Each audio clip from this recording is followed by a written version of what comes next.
Welcome to episode 58 of the Coast to Coast AFL podcast with Nick and Blaze. I'm Blaze, your host, and this week it was a round of intensity, round of close games all across the board except for one. And can we believe that we got our first draw of the season as well? What a shock. So Sarek and I are here to break it all down, and let's just say, how are you doing, Mr. Sarek? Not too bad, not too bad. Another bit of a busy weekend for me. While I did catch up on some of the games, I would have loved to watch every one of them, to be fair. Um, but in terms of personally, doing some volunteering. So I went to an intake tutorial, Oh, yeah. to get myself on the path. I'm looking into doing some adult literacy volunteering, so being a one-on-one tutor. So yeah, just did a workshop, took place the Saturday, went back, watched football, Mm-hmm. and then the next day, both sides of the family, Mother's Day. Happy Mother's Day to everyone out Happy there. Don't know if belated there's any Mother's mums watching the Day podcast, but to all yep, mothers who listen, all mothers around the world. yep. Because the one weird thing about Mother's Day is that Mother's Day is the same around the world for the most part, but Father's Day isn't. Mm. Yeah, I know. For It's always a bit of a I think for curveball. the English, I think in the UK, Father's Day is in like 3 weeks. Or this could be the US and Canada, I can't remember. Whereas ours for Yeah, I feel like Australia ours is is in later. September. Ours Yeah, is than first week of most. Yeah, September. So I don't know why, but that's just yeah. how it is. Um, It is what it is. my weekend was very busy. I did manage to watch a lot of the games, but I also had the pleasure of working the Melbourne Mash, which was an Overwatch tournament. They were the online qualifiers leading up to our LAN tournament at Fortress Melbourne in about 2 weeks on the 24th, which is very, very exciting. I'm looking forward to working on that. We got to see some incredible plays from a bunch of players. Sadly, we had to knock out a bunch of teams on the second day, but that's just how the seeding goes. You can't really fit 8 teams on a LAN. You can only fit four. Our options were limited, but I think we picked the four best. I think the four best teams made it through, so we're looking forward to seeing how they perform with a crowd in front of them. Um, Awesome. Otherwise, yes, Mother's Day. I took my mum out for brunch because my brother had to work and my dad was still coming home from being overseas. Um, and then we went to the footy. We went to West Coast Melbourne. Oh, sorry, West Coast Richmond. My bad. Richmond, yeah. It was in Melbourne. Um, Mm. it was. I had to sadly leave at halftime so I could do day two of the Melbourne Mash. So I sadly had to leave my mum there to watch the rest of the game. But what a game it was! I watched the rest of it on my phone, Yeah. and I did not need that stress in the last quarter. God, that that life Doesn't it saving like that? tackle from Tom Brown. Oh, chef's kiss. Woo, what a We will moment. we What a will talk moment. about that. Um, Yeah. Before we get started, looking forward to the week ahead. As of when we're recording this, tomorrow I will be flying to Perth to hang out with Cyril, of course, and a couple of our other friends. I'm looking forward to it. It's going to be a great time. So as you're seeing this, I will be when this goes up on Wednesday. I will be currently in Perth, enjoying my time, enjoying a little bit of a break. It's gonna be a lot of fun. I'm looking forward to it. So, shall we jump into our first game, which is Fremantle and Collingwood on the Thursday night? Yeah, this one, it's sort of a weird one. This is one of the more closer margin game. Well, sorry, they're all close margins, but this one almost felt just as far apart at times as Hawthorn and Melbourne, the other bigger blowout game. But it was through the opposite ways you'd sort of expect. It was a bit of an opposite stats thing. The team with the lesser stats tended to dominate Mm-hmm. for this game. So, I talked about a few teams that are just, letting the game come to them when they feel like that's the best way to approach a game. And this is probably one of the best examples of that you'll see.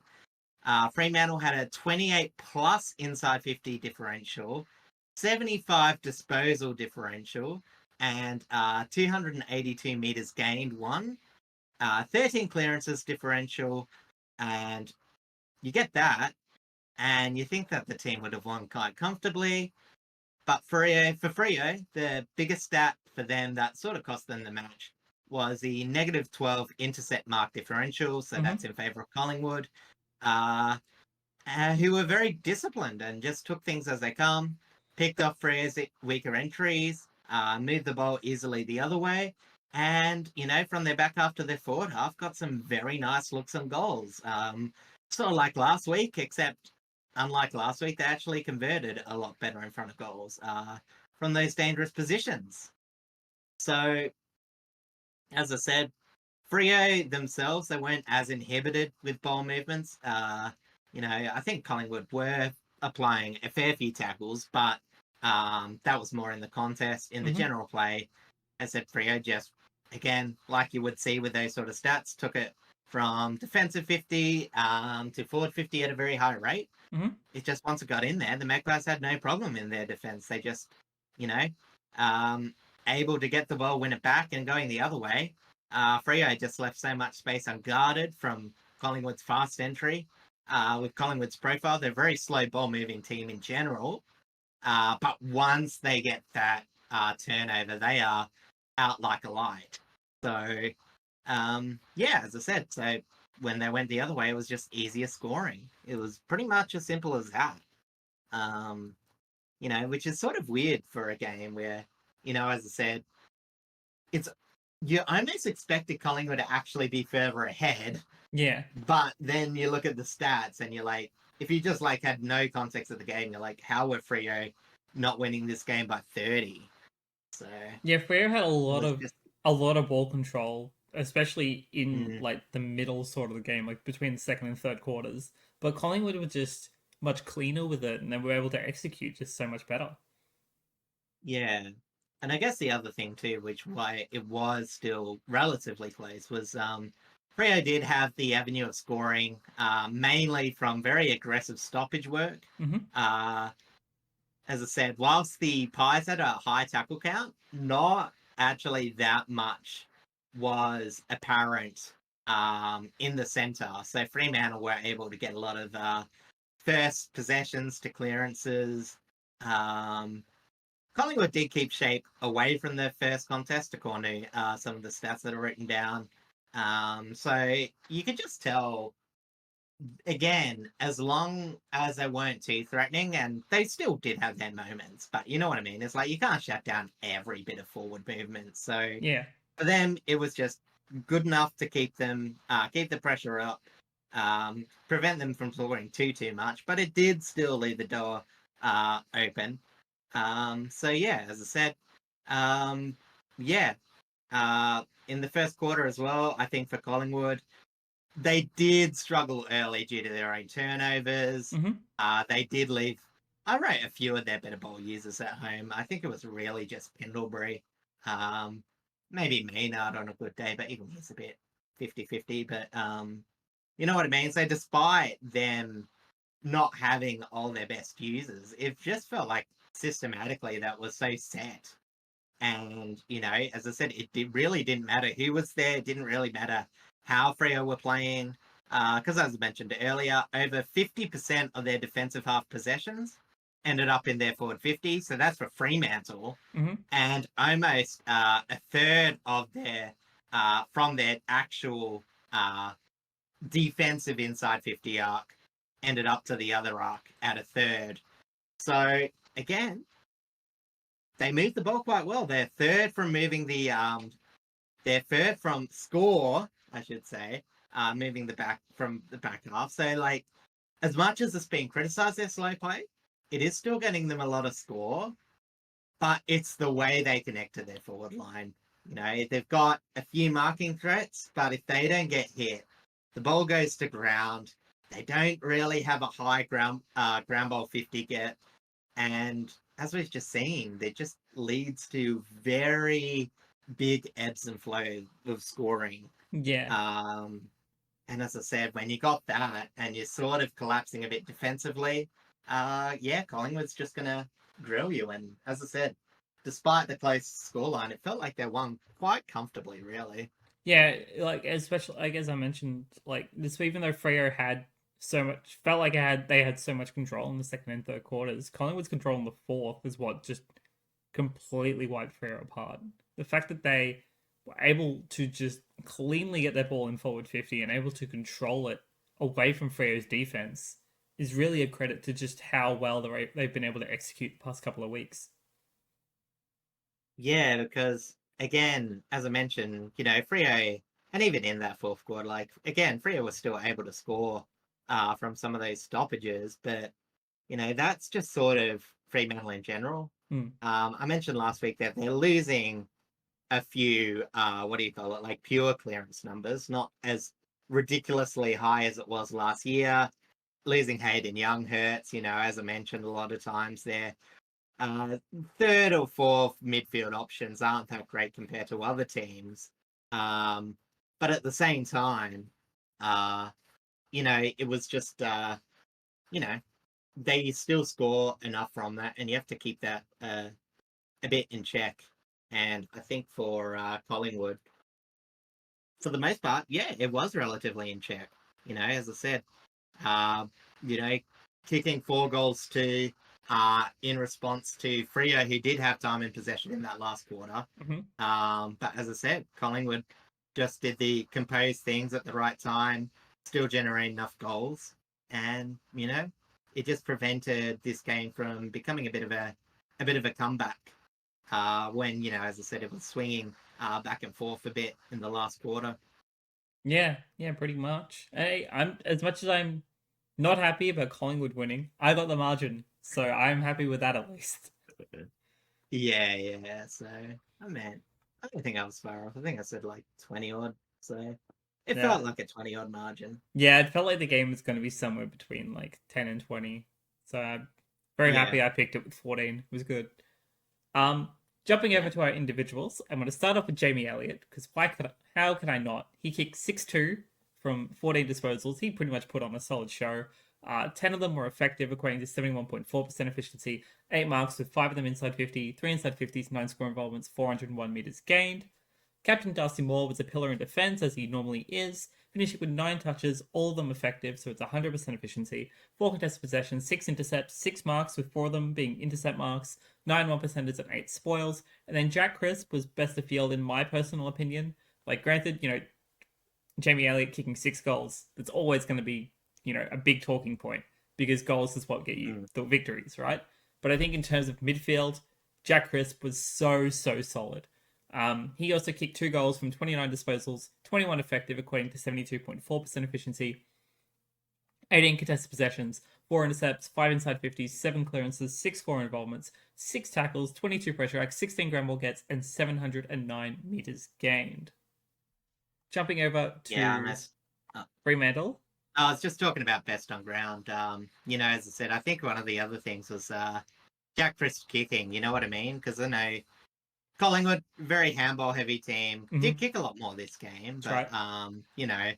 when it came to like the kicks that did the most damage, Jack Crisp was well up there, and I think like Andy Brayshaw was also fairly high up there in terms of best of field. I think it was just the finishing of Crisp.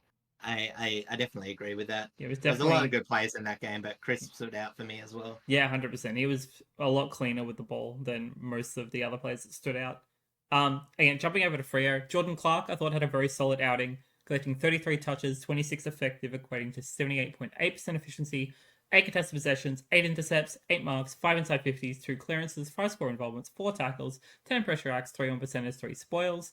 And despite being beaten in the ruck against Darcy Cameron, Luke Jackson, I thought, had a solid performance around the ground. He got 17 hitouts with 5 to advantage and 19 disposals, 16 effective, equating to 84.2% efficiency, 11 contested possessions, 4 intercepts, 5 marks, 3 inside 50s, 3 clearances, 7 score involvements, 5 tackles, 13 pressure acts, and 8 ground ball gets. Yeah, it's one of those things where it's sort of interesting because Luke Jackson having to play the first rock role really. Once, what was it? Can't remember how Nissan long in the game it to was. Sean Darcy. I think it was Yeah, it was somewhere in about the. halfway through. Yeah, it was about end of Yeah, second, start of third, around there. yeah. But yeah, Darcy didn't look that great anyway beforehand. So I think that's going to be one of those things where even if it was a small injury, I wouldn't rush him back. I think he's just in and out with injury. I think it's going to get a bit more consistency. Yeah. I think it's been fairly raw into this season. Give him a bit of confidence because Jackson has actually been the more threatening Tap Tap Rock, rock. and Oscar McDonald was very harsh to be dropped last week. Obviously, you would just because you're not running three ruckmen, No. but he definitely could come back. Give, in my opinion, Darcy some time to come back a bit. But yeah, that's just my opinion. No, I As completely you'll go agree. through. Yeah, as I said, Sean Darcy's injury, it's knee, but it's not that No, it's damaging. just felt a little sore. There's a couple of them this week actually that Mm. came up with a bit of knee soreness. So fair chance there's likely still played next week. But I'm not too sure what their break is. If it's like, it's I assume it's more than a week. I don't think they're not playing Thursday, so it's I don't know if it's like I don't know if Yeah. they're playing Friday or like Saturday. So it's a fair decent chunk of a break to where he should be fine to play this week. Yeah, they're playing Saturday Oh against yeah, G-Dubs there you go. midday. So that's yeah, he should be fine to come back in. And then Lockie Schultz unfortunately suffered a concussion after a nasty hit, I believe. Or it was Mm. innocuous. I can't remember. I think it might have been friendly Oh, fire. it was innocuous, but it was just bad. You know what I mean? Mm, It was sort of like Merritt's one where there was not much the player could do. Uh, he was sort of getting the ball. He didn't leave the ground, but you know when you go low and your body's like simultaneously rise up, yeah, sort of thing. Get a yeah. bit of a Okay, head so clash. Unfortunately, Lucky Schultz just just went a out. footy act kind of concussion. Sadly, Yeah, I think it might have been against Jordan Clark, but yeah, no malice. that's that's very unfortunate. Hopefully he's all alright and pulls up fine after the protocols are over. Because Collingwood, Mm. he's been playing fairly well the past couple of weeks, so Collingwood definitely need him in. Yeah, I don't know about need him in, but you know what I mean. There's a lot of pieces that are just humming for Collingwood at the moment, you Hmm. know. And I've said this before, like none of their players, except maybe like Jack Crisp this week, he really stood out. But you see a lot of Collingwood wins with, and again, I don't think player rating numbers are be all end all or whatever, but it's always interesting to see them win games comfortably with like the max player being 20. You know, they'll never have by far and the best uh, individual players, They're all but they've role got such players an even spread essentially. of contributors. Yeah. So, um, yeah, so as I said, it's just, yeah, it's going really nicely for Collingwood at the moment. It's, It is. again, a bit annoying, um, but you got to give them a lot of credit It's always because, you annoying when know, the most popular team is performing well. yeah. And I think also just with their midfield, that switch around, and we had a little conversation, something that I didn't realize that my Frio supporting friend, Hmm. Snap mentioned that, what was it? Frio's midfield coach left Collingwood last year to go to, left Fremantle last week To go to year to go to Collingwood. Collingwood. Yes. I think it was Matthew Boyd. I Uh, believe it's Matty Boyd. Yeah. yeah, very, very good ex-Brisbane player. So, you know what I mean? It's interesting to see like Collingwood's midfield, even though I think it's in a different role, but like defensively has picked up. So he must be like talking to the midfield and the defense because last year we mentioned how Collingwood seemed like a lot more one-way running, Hmm. where their looseness was coughing up their defense a lot. And conversely, as I said, the Dockers, they were never the strongest stoppage team, but that's definitely gotten a bit worse this year. So, you know, interesting just the little bits and pieces that you might tend to overlook that, you know, sort of make a big impact in the season. So, Yeah, I agree. All right, let's jump over to our Friday night game, Spuds match. The match raising mhm, awareness for mental health. Over at the yeah. MCG between St Kilda and Carlton. Also, before that, I didn't say the score for the last match. I'm gonna be on it. I'm gonna be good this year. 12-11-83 Fremantle to 15-7-97 Collingwood. Correct. All right, Um, jump right in. Now we go to Spuds match. Again, as you mentioned, raising mental health awareness. We had a brilliant speech by Tom Boyd, another Boyd, great grand final performer, stepped away from the game due to mental health reasons. Had a pretty beautiful speech at the start. If you haven't watched it, highly recommended. But in terms of the game itself, not really one for the ages. Both teams struggled a lot with transitioning and converting their forward movement to score. It was just a matter of Carlton being a tiny bit better at getting their set shots going that got them a win on the Friday. The final score was 9-8 62 St Kilda to 11-11 77 Carlton. Yes. After a mammoth performance last week, I actually thought St Kilda's midfield sort of regressed to the mean a bit. Only really good defensive work prevented clearance dominance from turning into stoppage goals. Their back six sort of bailed them out, I thought, to be quite frankly, especially Cal Wilkie. Another fantastic game by him. The outside midfield battle, which is a bit of a surprise where Carlton struggled this year from, I actually would have given the win to Carlton. A few players underperforming for St Kilda, especially Hill, not so much Messiah, but he definitely had a few turnovers as well. And there's another one I'm forgetting. I'll just quickly have a look. Windhager sort of playing inside and outside, not really having much of a influence. So, so as I said, outside battle just seemed to be won by Carlton. They transitioned their ball movement a bit better. Their deeper transition converted more into deep entries into their forward line. And that just got their forward half game to pick up a bit. So they had sort of an even spread from scoring options, even if score wasn't that prolific in this game. I actually thought, again, the Saints sort of relied on opportunistic scoring, arguably also from Carlton getting two of their early and key players injured. So I know the Saints also lost Jack Higgins, but in reality, until that moment happened for Carlton, the Saints just really didn't look like doing all that much. They were quite anemic again. Yeah. Which is a bit of a shame because, as I mentioned, they can actually get some pretty creative and nice scores going, but I'm not sure how consistent it really is or sustainable it is. Yeah, that's Especially always when the things big aren't question going with that well. St Kilda is just their consistency in front of goal, or just consistency around the ground, really. Well, I think we're both fairly impressed with how their backline has managed to shape up, with especially when we knew at the end of last season they were losing battle, and we didn't really have an idea as to how it was going to perform after that. But I think with the step up of Cal Wilkie, kind of taking on more of a leadership position in that backline, I think they've kind of steadied themselves a lot better than what we may have thought. Yeah. It's one of those things where, again, Saints have definitely taken a step back in terms of defensive output. But individually, I don't think too many of their players have had a bad step. I think they're actually getting a fair chunk out of some players that you wouldn't really rate as a defensive core. Again, not first picked if you're making a team from scratch. So, they're making do. It's not their main problem.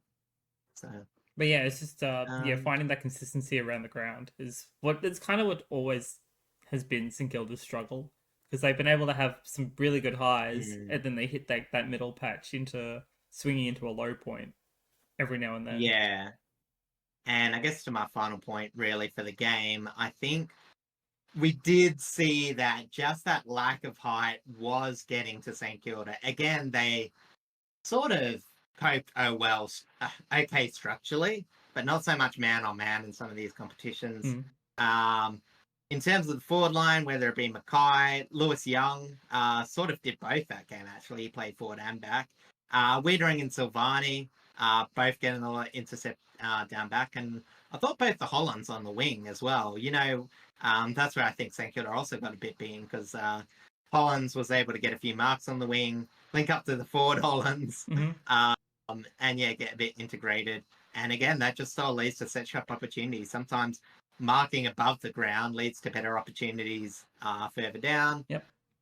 Gluing it all together as well was probably the best game for his Blues career of Nick Keynes, who was playing very loose, still trying to keep Sharman quiet one-on-one after McGovern went down. So, he he was forced to have a direct opponent as well, but still getting quite loose in that defense. So, as I said, once Higgins went down, that's where I'm saying like the avenues towards goals shrank massively because Carlton were pretty set up. Weren't scoring that well, but they had enough transition to prevent St Kilda from really moving the ball because, I think again we're seeing like St Kilda go those long kicks down the line. Nasiah Wangani Malira often can find those targets and break the game often open, but it becomes a bit predictable at times. And I think Carlton were just set up for those sort of long kicks. And when the running options were stifled, like as I mentioned, Windhager, Hill, and Garcia, it's like then, as I said, all they've got is dump kicks from the back line.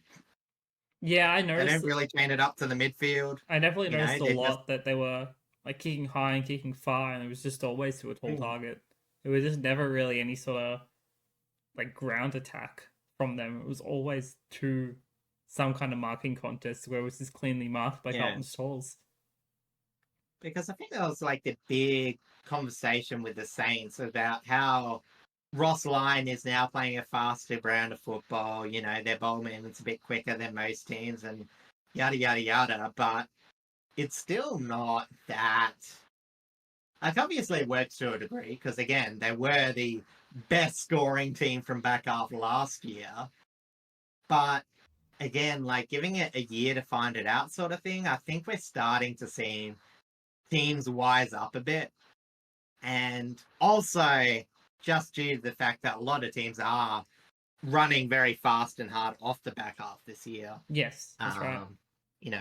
There's a lot more teams that are, really going offensive from the back half. So, yeah, now the Saints aren't even really unique in that aspect. So, they're going to have to find other ways in order to be one of those more unique scoring teams like they were last year. Yeah, 100% agreed. All right, jumping over to our individuals. And as you did mention before, Harry Mackay. Sorry about that, I had to cough. Harry Mackay has been performing really well further up the ground. He kicked 3 goals from 19 disposals, 15 of them effective, equating to 78.9% efficiency. 12 contested possessions, 10 marks with 4 of them inside 50, 4 clearances, and 5 score involvements. Also, shout out to Charlie Kerno for also kicking 3 goals. It's why, as you mentioned, the Tools were extremely dominant in this game. Captain Patrick Cripps was immense pressure, finishing with 26 touches, 15 contested possessions, 3 inside 50s, 8 clearances, 2 behinds, 4 score involvements, 10 tackles, 22 pressure acts, 4 1%ers, and 8 ground ball gets. And then Tom de Koning, I thought, went out in the ruck against Rowan Marshall, getting 36 hitouts with 8 of them to advantage, and 21 disposals, 10 contested possessions, 4 marks, 7 inside 50s, 7 clearances, a behind, 6 score involvements, 2 1%ers, and 2 spoils. For St Kilda, Max Hall, I thought, performed admirably. He kicked 1-1 from 14 touches, 11 of them effective, equating to 78.6% efficiency. 4 marks, 6 inside 50s, 3 clearances, 4 tackles, 17 pressure acts. And then Captain Jack Steele was very efficient in the midfield. Collected 20 disposals, 14 of them effective, equating to 70% efficiency. 7 contested possessions, 4 intercepts, 6 marks, 5 inside 50s, 4 clearances, 7 score involvements, 9 tackles, 22 pressure acts, and 461 metres gained. Jumping over to our injuries, as you did mention, Jack Higgins went down. He went out with an illness of some kind. It might have been a stomach bug, might have been something like that. I don't know if it was ever explicitly said as to what, but I don't think it was super serious. Yeah, it's one of those things that I think it was rumored, like, he might be a bit touch and go. So I think they just rolled the dice in playing him, and he contributed for a bit. I think it sort of affected his running, and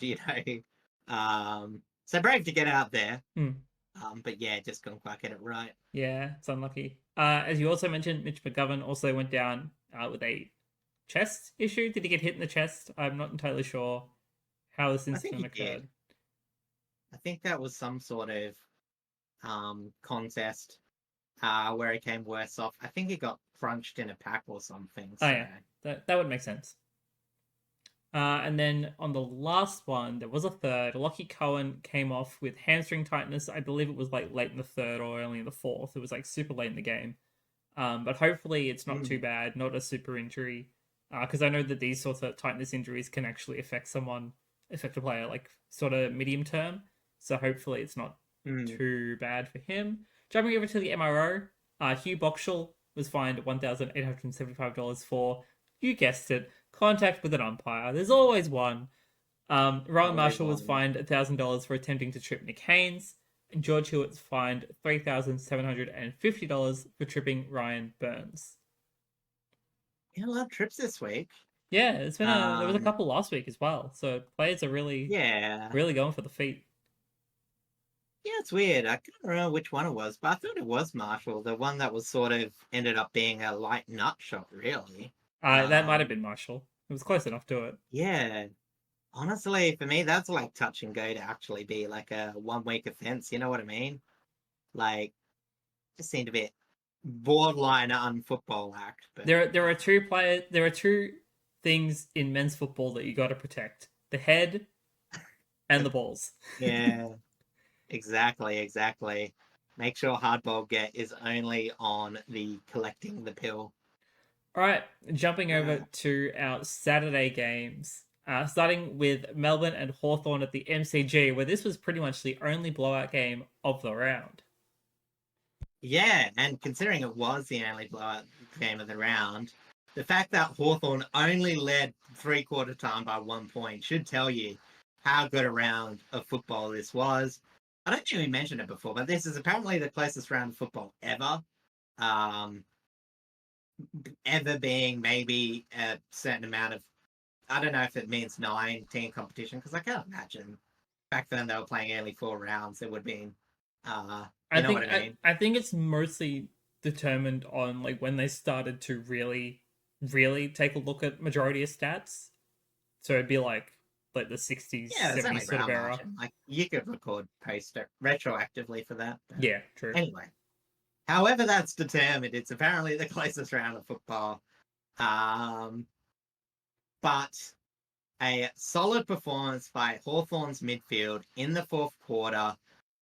He was struggling all day to overrun experienced centre group to clutch this game by both hands.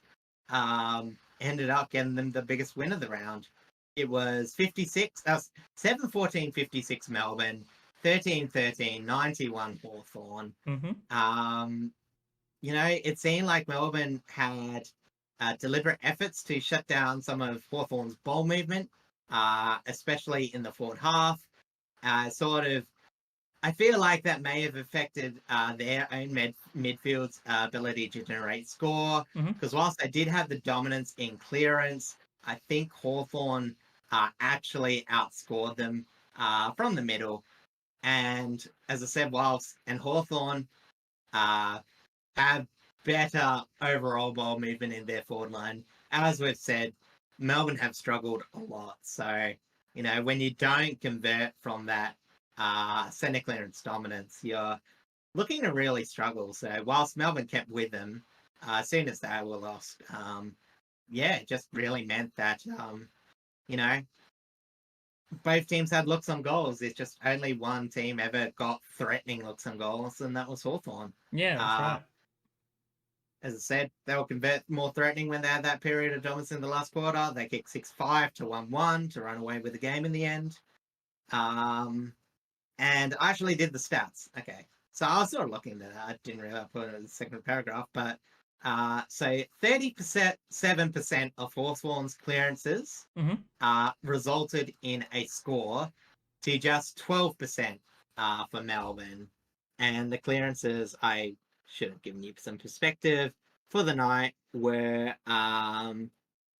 Melbourne 38, Hawthorn 27. And so as I said, they didn't actually win it that much in the midfield. Players like Rivers, I think it was at Rivers. No, I've got the wrong one. But anyway, Rivers. I'm blanking. Petrarca and Oliver Oh, yeah. got a fair few. Yep. But yeah, as I said, just really didn't amount to all that much. Max Gawn as well. He had a fantastic game. He Racked did. up a few clearances, but as I said, it just for Melbourne just didn't amount to much. Their forward line wasn't able to convert. And for the flip side, Warpedo and Dylan Moore absolutely having a good day with both high clearances and score involvement. So despite Melbourne have a pretty good game in the middle, pretty mediocre game in the forward line, and somewhat solid defensive efforts, it only really broke apart when the damn walls are breaking. Yeah. They just quite convincingly lost to Hawthorn. It's not that much to say about it, really. No, it's like they kind of lost a bit of steam in that fourth. They just kind of run out of legs, as most people kind of just determine it as. I think it's also a psychological thing, like when you do have so much advantage, because at that point, they were, three-quarter time, they were ahead in stuff like, well, obviously clearances, but inside 50s, yada, yada, yada. And as I said, there just wasn't that much to show for it. And that gets you after a while. You can't have so much good play go unrewarded before it starts negatively affecting you. So unfortunately, that's just where Melbourne's at. But still a lot of good signs. A lot of young players playing well. Kate Chandler, Harvey Langford had a pretty fantastic game. Disco Tanner provided a bit, swinging between back and forward. Take it on the chin. Yeah, maybe Lindsay as well. Melbourne are essentially in the same position as, well, I wouldn't say exact same position, but close enough to it to kind of like, Richmond essentially, where they are in a rebuild, but they're not exactly admitting they're in a rebuild. I think it's like that first one before 2023. You know what I mean? Like they still got their veterans running around. They have enough experience to think where they could be threatening, but as I said, it just loses a lot in terms of overall threat and conversion for them to actually amount to many wins during the year. Yeah, that's exactly right. And that's just something that they'll have to come to terms with, that the reality of it is your superstar players are getting old. Like their bodies aren't going to be able to hold up forever, unlike Geelong, where they've just been able to go another level somehow. Elixir of youth, yeah. So it's just about trying to get the best out of them as you can, and use them as mentorship for your younger players until they hit the retirement button. Yeah. Jumping over to individuals though, speaking of a veteran, Jack Gunston, what a season he's having. He wound back the clock once more, kicking 3-4. Should have been 7 goals, honestly. Like, why not just give it to him? Just give him the 7 goals. He kicked 3-4 from 14 disposals, 6 marks, 5 of them inside 50, 3 inside 50s, 10 score involvements, 14 pressure acts, 369 meters gained. CJ GF was immense off halfback, finishing with 25 touches, 20 effective, equating to 80% efficiency, 9 contested possessions, 12 intercepts, 9 marks, with 3 of them intercept marks, 6 inside 50s, 9 score involvements, 10 pressure acts, 5 1%ers, 5 spoils, 507 meters gained. And James Porple, the Warpeter, as you mentioned just before, was very solid with pressure and clearance rate. He finished with 28 disposals, 20 effective, equating to 71.4% efficiency, 14 contested possessions, 3 inside 50, 6 clearances of behind, 7 score involvements, 10 tackles, 26 pressure acts, and 10 ground ball gets. As for Melbourne, as you also mentioned, Captain Max Gawn is pretty much doing everything possible. He got 33 hitouts, 10 to advantage, and 19 touches, 15 effective, equating to 78.9% efficiency, 15 contested possessions, 7 intercepts, 7 marks, with 4 of them contested and 4 of them intercept. So one was both. 6 clearances are behind, 6 score involvements, 10 pressure acts, 3 1%ers, and 3 spoils. And then Christian Petrarca was immense through the midfield for the most part, collecting 26 disposals, 19 effective, equating to 73.1% efficiency, 14 contested possessions, 5 intercepts, 10 inside 50s, 3 clearances are behind, 4 score involvements, 5 tackles, 19 pressure acts, and 536 meters gained. Yeah, and I guess the only other thing to really talk about this game, again, I didn't get to watch this all that much, so I'm talking from a very much what I saw for highlights and all that. But it was actually interesting, when Melbourne did have that period of dominance, and like they should have been leading. Like I don't think I emphasized this enough. From what I saw, they should have been well in front by 3/4 time. But yeah, it just seemed like maybe Hawthorn were just a bit rattled, with some of their players, some of their performances. I really think, honestly, I don't think they got like exposed, but you really feel like if it was a more forwardly threatening team, they might have actually been put on the ropes a bit more than what it ended up being. It's always a bit hard to say though, because once the team starts to get going, you naturally want to respond a bit more. So Yeah, that's right. maybe that was just natural for the game, but yeah, I think it'll be interesting. I think it's just one of the games you shrug your shoulders, you get the win and move on, but it might be a bit fool's gold to think of this as a convincing win by Hawthorn all the same. Yeah, I definitely think in the review for the week, I think Hawthorn definitely would have knuckled down on like the second and third quarters, especially as to where they could have improved a lot more in those specific quarters and how they can like use their tanks and their speed and movement a lot cleaner against some other teams, especially Mm, teams of like a similar midfield caliber as Melbourne. yeah, exactly. Like your But like yeah, that's about all I your want to say. Collingwoods, your Western Bulldogs, your Geelongs, those sorts of teams. Yeah, exactly. As I said, Hawthorn are dangerous, but at the same time, their inside midfield isn't as dangerous as some of the other top teams. Yeah, that's right. They've got good spread and performance. Again, that balance between outside and inside is beautiful, but their actual inside guns, they're pretty serviceable. I guess it is actually more towards Geelong. You know what I mean? Where maybe a bit better on individual talent, Yeah, and they're and all a bit still less quite young better as on well, actually which generating is score. a sign saying that they can still Yeah, improve so much more. yeah, exactly. But yeah, as I said, it was just this game that got shown up a bit, Hmm. and you know, unless you actually watch the game, you wouldn't really know. All right, jumping over to our second Saturday match over at Marvel Stadium, it was Hmm. the Bombers and the Swans. Yeah, talking about weird games to follow if you're just listening on radio or scoreboard. Uh, I think a lot of Dons fans will be wondering about the weird set of circumstances that had the Dons A getting a 38-point lead in this match, and B only just hanging on despite scoring no goals after the 16th and a minute mark of the third quarter. The final margin was 11-5, 71 Dons, 8-15, 63 Sydney. And honestly, you could almost say it was actually a fairly simple game despite being so weirdly played out. Essendon had a lot of ball use and excellent conversion, but not much territory during the game. While Sydney had a lot of territory, but not much conversion. This led to Sydney easily moving the ball up the wings, but struggling once they actually got it inside 50.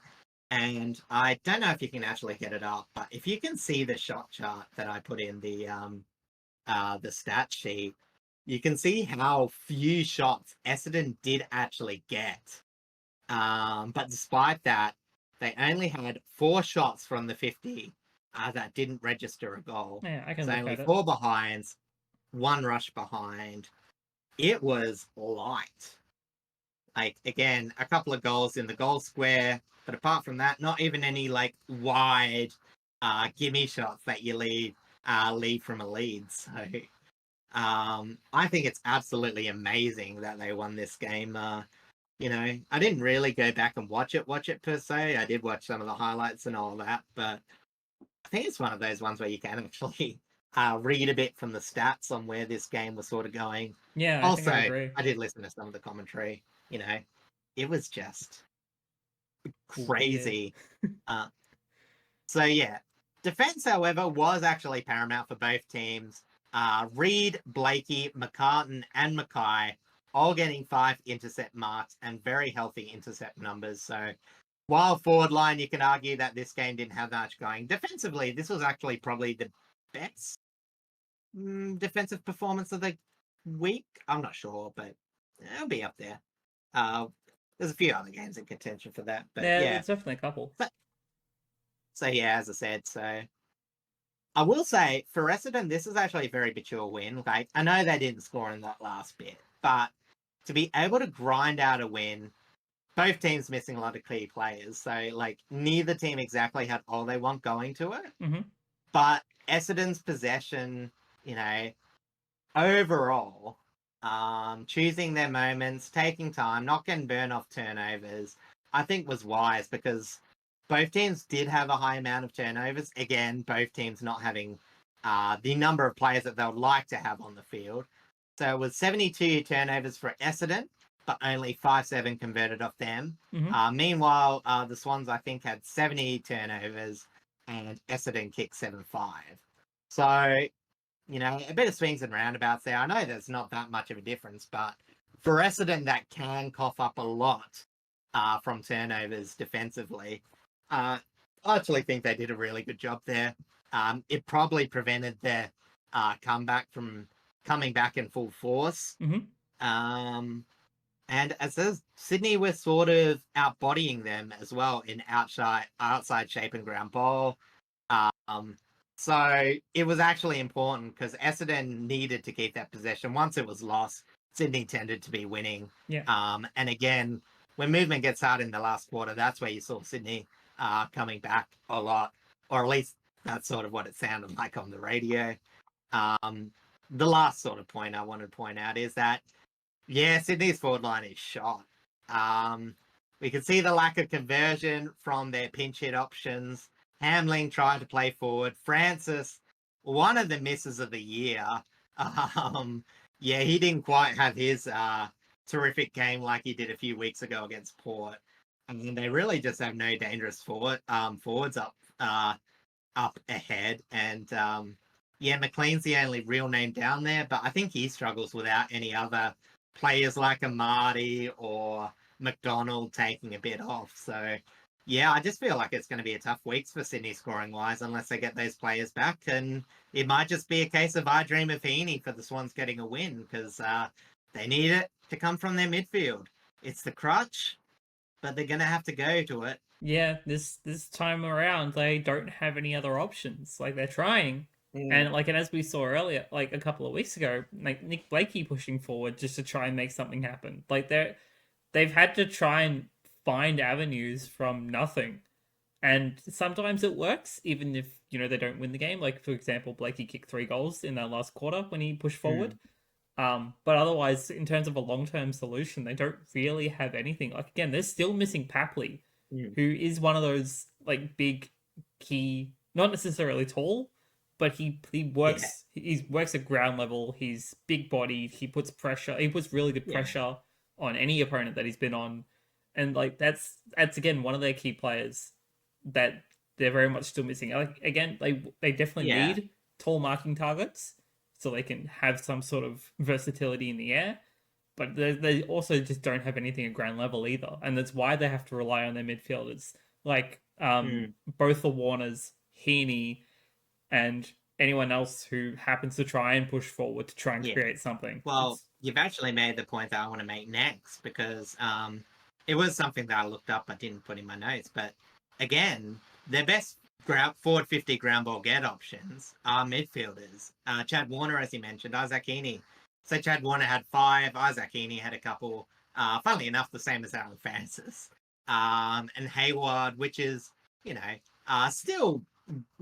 still a forward, but not someone you would necessarily think is as threatening from the ground level as Papley. I think Hayward's one of those players that are a pretty decent general shot that is also a very good marking target for his size and athletic ability. So, you know what I mean? You're right. It shows how important Papley is because it means they're going to ask more for their midfielders to try and get those ground balls. That being said, 5 ground ball 50 gets is pretty good. I mean, in terms of when you're coming up against, Essendon's defense, like that's still fairly solid ground ball get numbers, but it's not consistent enough.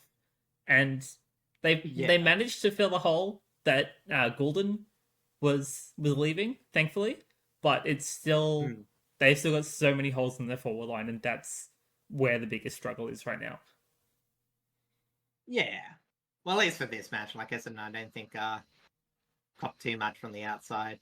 I think Sydney going forward were a bit better than defending on the wings, but again, I can't say that for sure because I didn't exactly watch the whole however long a game goes for. What is it, 120 minutes of game time? It's including breaks, it's about 2 hours ish.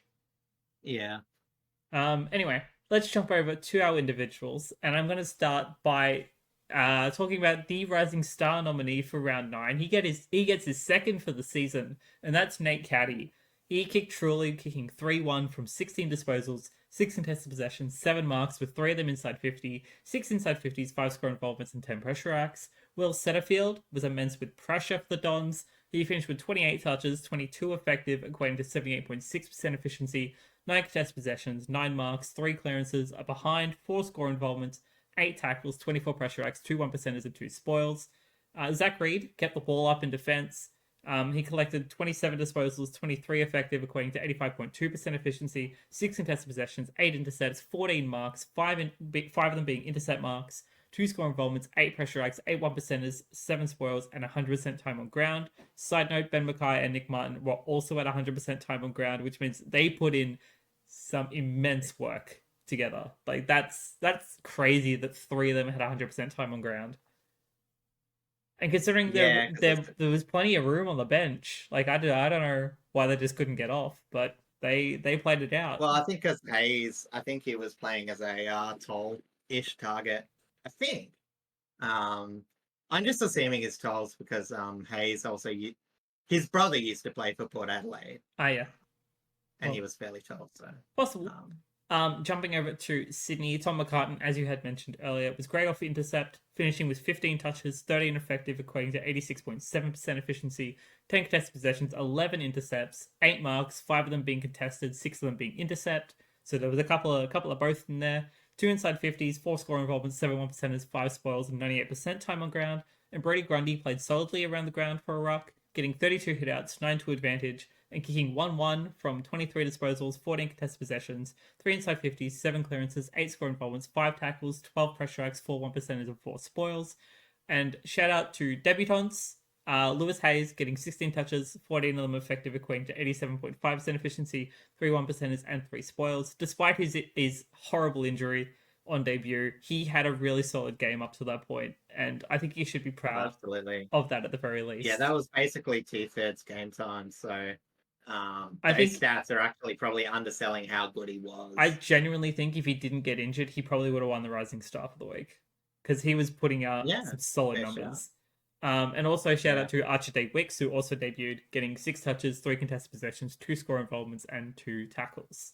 So yeah, as I just mentioned, Lewis Hayes on debut did a knee injury. It was very innocuous, but it happens. Bombers are scared that it is an ACL. I don't know if it's been officially confirmed as of yet, but I thought he was ruled out for the rest of the year, but I'll quickly do a Google I just to know make I sure. know in the presser, um, Brad Scott, I couldn't remember the name for a second there, said it's most likely an ACL, but I don't know if scans have confirmed it as of yet, or at least as of time we're recording this, I should say. So if you can find it, Yeah. that would be great. But otherwise, No, no more news. So, all the news is from 2 days ago. So okay, it'll probably come out on Tuesday. So check the injury list if you're curious. But yes, and yeah, then fingers crossed it's not so bad. But yeah, fingers across because he yeah, looked really really good on debut. That's just a mm, really really rough go at it. But over on the MRO front, Will Setterfield was fined $2,000 for tripping Isaac Heaney, and that pretty much wraps it up for that game. Honestly, there isn't much yeah. more on that Honestly, one. as I said, a very weird game. Um, it's like one of those weirdness where it's hard to sort of break it down. You know what I mean? It's it almost felt like last year for the Dons when they were winning with seemingly not so much less because they had more inside 50s than they did this game, but Mm. you know what I mean? It felt like forward efficiency, uh, where it's almost like the opposite to what Sydney were able to have last year, where Sydney had almost all of their players available. Their opponents were generally not kicking that well against them. So whether you call it luck, whether you call it regression to the mean, it's hit Sydney hard because it's going to be hard for them to fight back into the eight. I think we're looking at the ladder again, but they're this week, but they're pretty far down there, and it's going to be tough with some of the teams that are doing well this year. Yeah, absolutely. Speaking of teams that are doing well this year, let's jump over to our clash in Darwin between the Gold Coast Suns and the Western Bulldogs. Yeah, and again, another win for the Darwin Coast Suns. This one didn't come easy. Again, the Dogs are well versed in traveling. It made sure that this contest would come down to the last minutes, as both teams were really trying their hardest to establish a forward half press. And for the Gold Coast Suns, a lot of their score came from the forward half, as well as intercepts or off turnover, whilst the stoppages, where the Bulldogs did the bulk of their scoring, as they had a nice 4 goals from centre bounce due to the strong work of their midfield unit. It was not a defensive game. 15-6, 106 to Gold Coast, 14-12, 96 to the Bulldogs. A lot of scores. But yeah, as I said, it was just the aggressive nature of Gold Coast intercepting that led to a struggle of transition for the Dogs, who had more turnovers than clangers and just 65% kicking efficiency by foot. Again, hard to move the ball in Darwin. But when Gold Coast considered that, they were able to set up their game a bit better. So another thing that set him up that was probably an advantage of conditions was how good Ben King was, as his 5 marks inside 50, contributing to 3 goals, 3, in those conditions where you would forgive a forward for struggling, was absolutely fantastic. Shout outs to Riley West, who also had 4 marks inside 50 for 2 goals, 3. But in the end, it was very hard to generate set shots, and Ben King getting 3-3 in what would be a closely had contest was very important. And as you know, I'm a fan of wingers, so I'm somewhat happy that in a battle of inside versus outside midfields, obviously the Gold Coast outside midfield performing better, not having to go at the inside midfield. It was just the way that this game sort of went. I was happy that the Gold Coast sort of won this game. Not so much for my tips, because I've been doing absolutely garbagely. Yeah, I won the tips for this week between us. Let's go. Yeah, I mean, we can highlight that a bit. I think he got 7 and I got 4. Yes, and I also got the margin like that, for Thursday night's game, which is so good. Anyway, so it feels harsh because like a lot of the games are close. So like none of them you could say were like bad tips per se. Majority of these ended up being coin flip games, which is crazy. Yeah, but anyway, that's just the way life works sometimes. Back to this. So I do want to say like there was a bit of an interesting quirk to the Bulldogs, and it's something that hasn't come up before, but they're not the easiest side to move the ball against. They do limit the amount of inside 50s from opponents per game, and that's from every part of the ground. But once it gets into the Bulldogs forward line, you actually have a fairly high chance of scoring against them. And part of this stat comes up again, like the way the Bulldogs like to control territory. You can't move the ball from the back up as much if you just don't have the ball in the first place. That's right. But it's sort of also games like this that highlight how key an area it is for them to control that sort of half. Because when you have a team that actually outmuscles you, like the Gold Coast, it means that it's you're working a bit harder to try and win in a shootout because as I said, the Bulldogs defense versus the Gold Coast defense, I think quite clearly Gold Coast had a bit of an advantage there, and both teams not as good at ground level. A lot of shots were going through there, but at the end of the day, when it was a bit easier for Gold Coast to shoot, it just ended up giving them the win. And it also meant that despite, not being a huge clearance number game, it also really hurt them because, again, since this game was so free-flowing, it did actually prevent the Bulldogs being able to win at the contest, just because there weren't that many contests in the first place, which, again, one of the advantages that made it a bit easier for Gold Coast in this game. And we're talking about bits because, obviously, both teams getting their game going, scored fairly easily, 106 to 96. I don't need to say much there, but when we're talking about what separated these two teams, just small reliance points for the Western Bulldogs weren't as present than the reliance points of Gold Coast, who, again, just needed enough outside movement going to connect to their forward line which we're peppering along quite nicely. Yeah, that's exactly right. It was such an intense game, and whilst I was working the day one production of the Melbourne match, I was flicking between this game and the showdown, and it was it was so intense and so interesting to just kind of keep my eye on, and I was like, this genuinely could go either way at any point. Yeah, and the good thing too is I love it when they stagger games like this, and I'm sure it's not that deliberate, but because you had that like 30-minute break, I got to watch at the halftime, the halftime for the Port game, a bit more of this game, Mm-hmm. and you know what I mean. Like, I did sacrifice a tiny bit of the opening fourth quarter to watch the end of this, just because it was so close, and then you return back to the game without missing too much of the action. Because again, getting a bit ahead of ourselves, but it was an absolutely beautiful game on the showdown as It well. was. So, yeah, an absolute treat of football. This game, not so much if you're a fan of defense, but at the same time, I think that's it's really good that these sort of games at Darwin have been very high scoring and very entertaining. Because, as I said, I think again the daytime games tend to be a lot worse. So I think the AFL have hit a good sweet spot. Try and get two offensive teams on a nighttime game, and you can have a pretty entertaining contest. Yeah, absolutely. And they're actually lining up another very, very exciting game. We'll touch on it when we go through previewing the games a bit later on. But this week's Thursday night clash is actually with the Suns in Darwin again, and they're playing Hawthorn. So that'll be an interesting game for us to preview when we get around to it. Yeah, that will be interesting from what we've said about the two midfield matchups for both teams.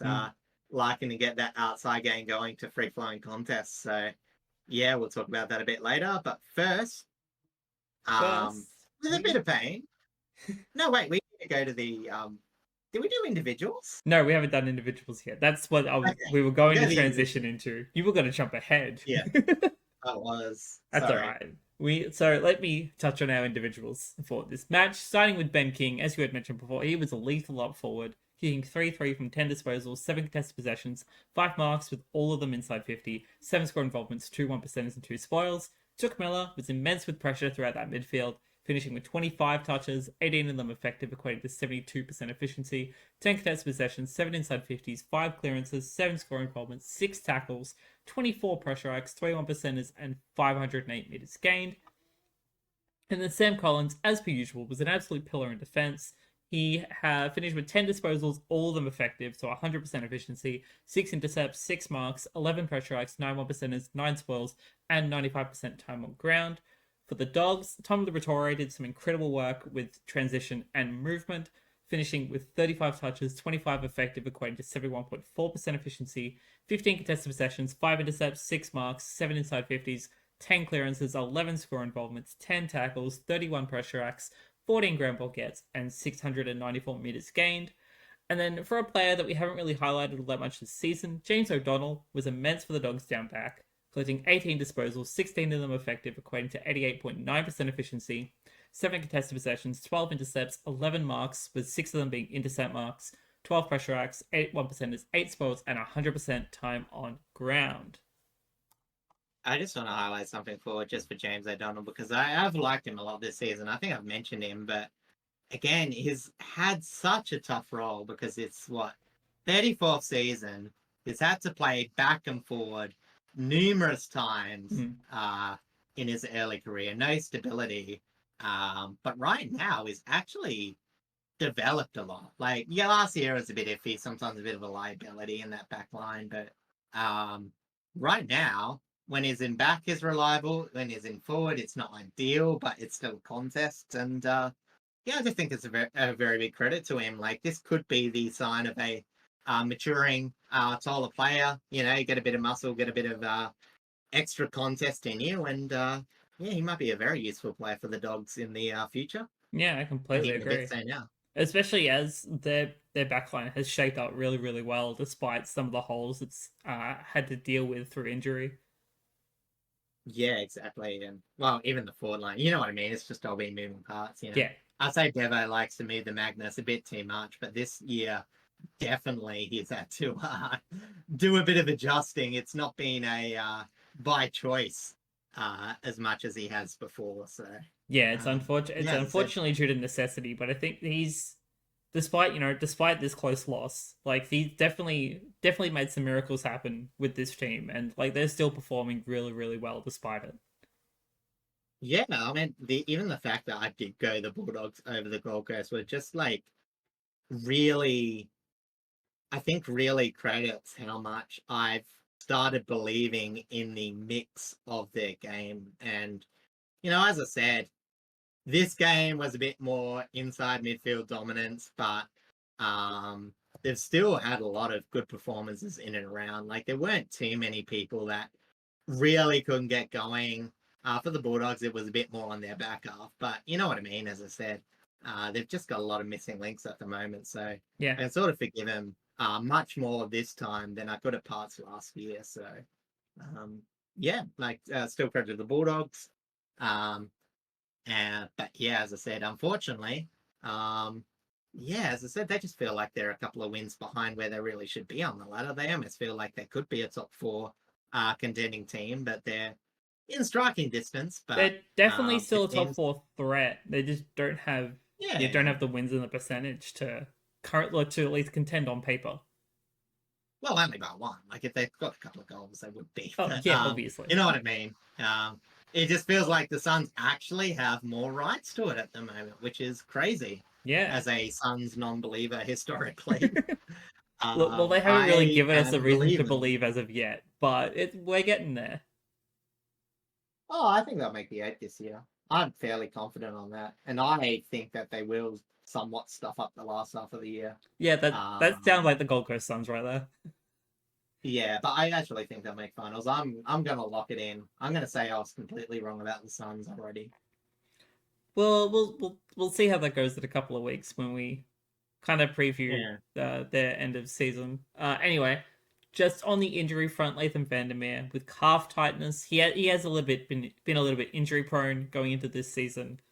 So he's kind of just a touch and go kind of player. He's doing well otherwise, but it's just these little sort of spots that are just hampering a like a clean season for him.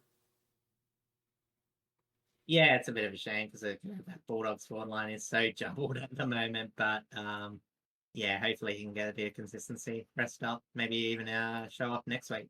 Fingers crossed. All right, time for probably, well, technically would be the match of the round because it's always a treat for anyone, even if you're a fan of one team and not the other because of the rivalry.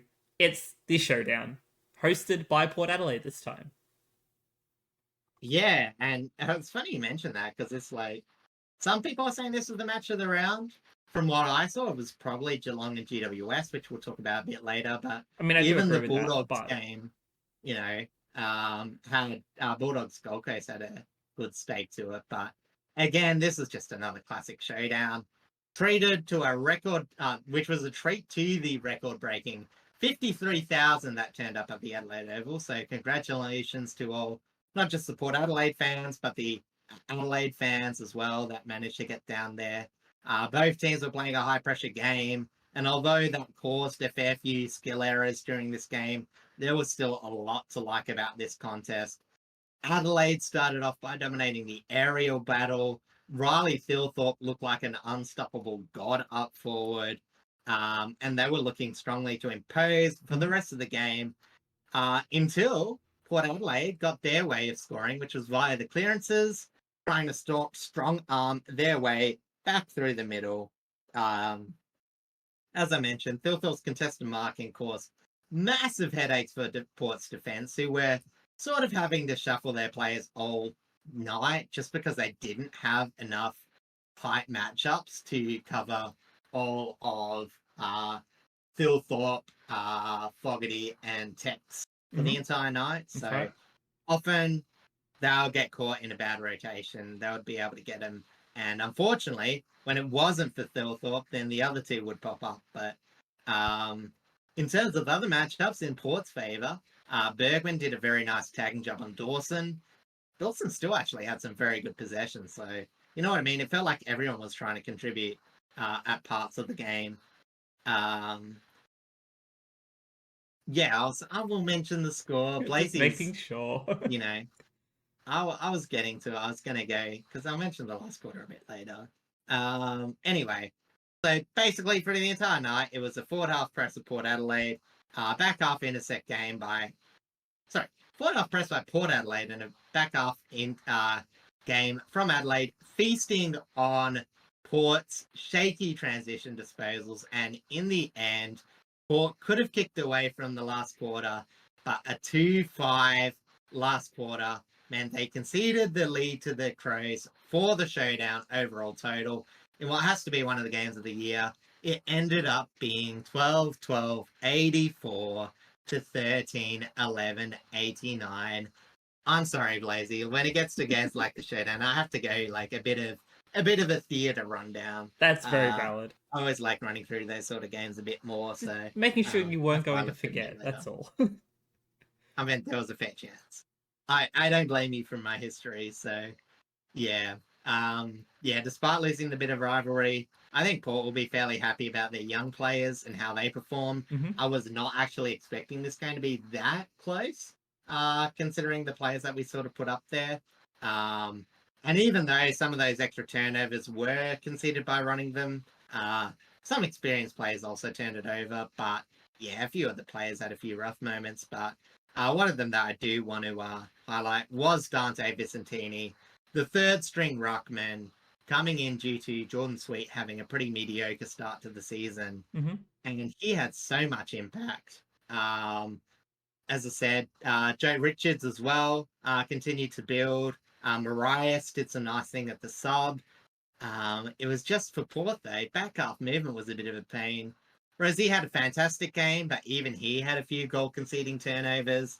And Farrell probably had the worst game I've ever seen for him, where we actually needed some of his run and rebound, which, as I said, did come from Rosie, but I think there's just a bit of a difference between Rosie and Farrell, where Yeah. Rosie is a bit more damaged with himself ball in hand, whereas Farrell's just that piercing kick that can break lines, but a lot of those were going to waste.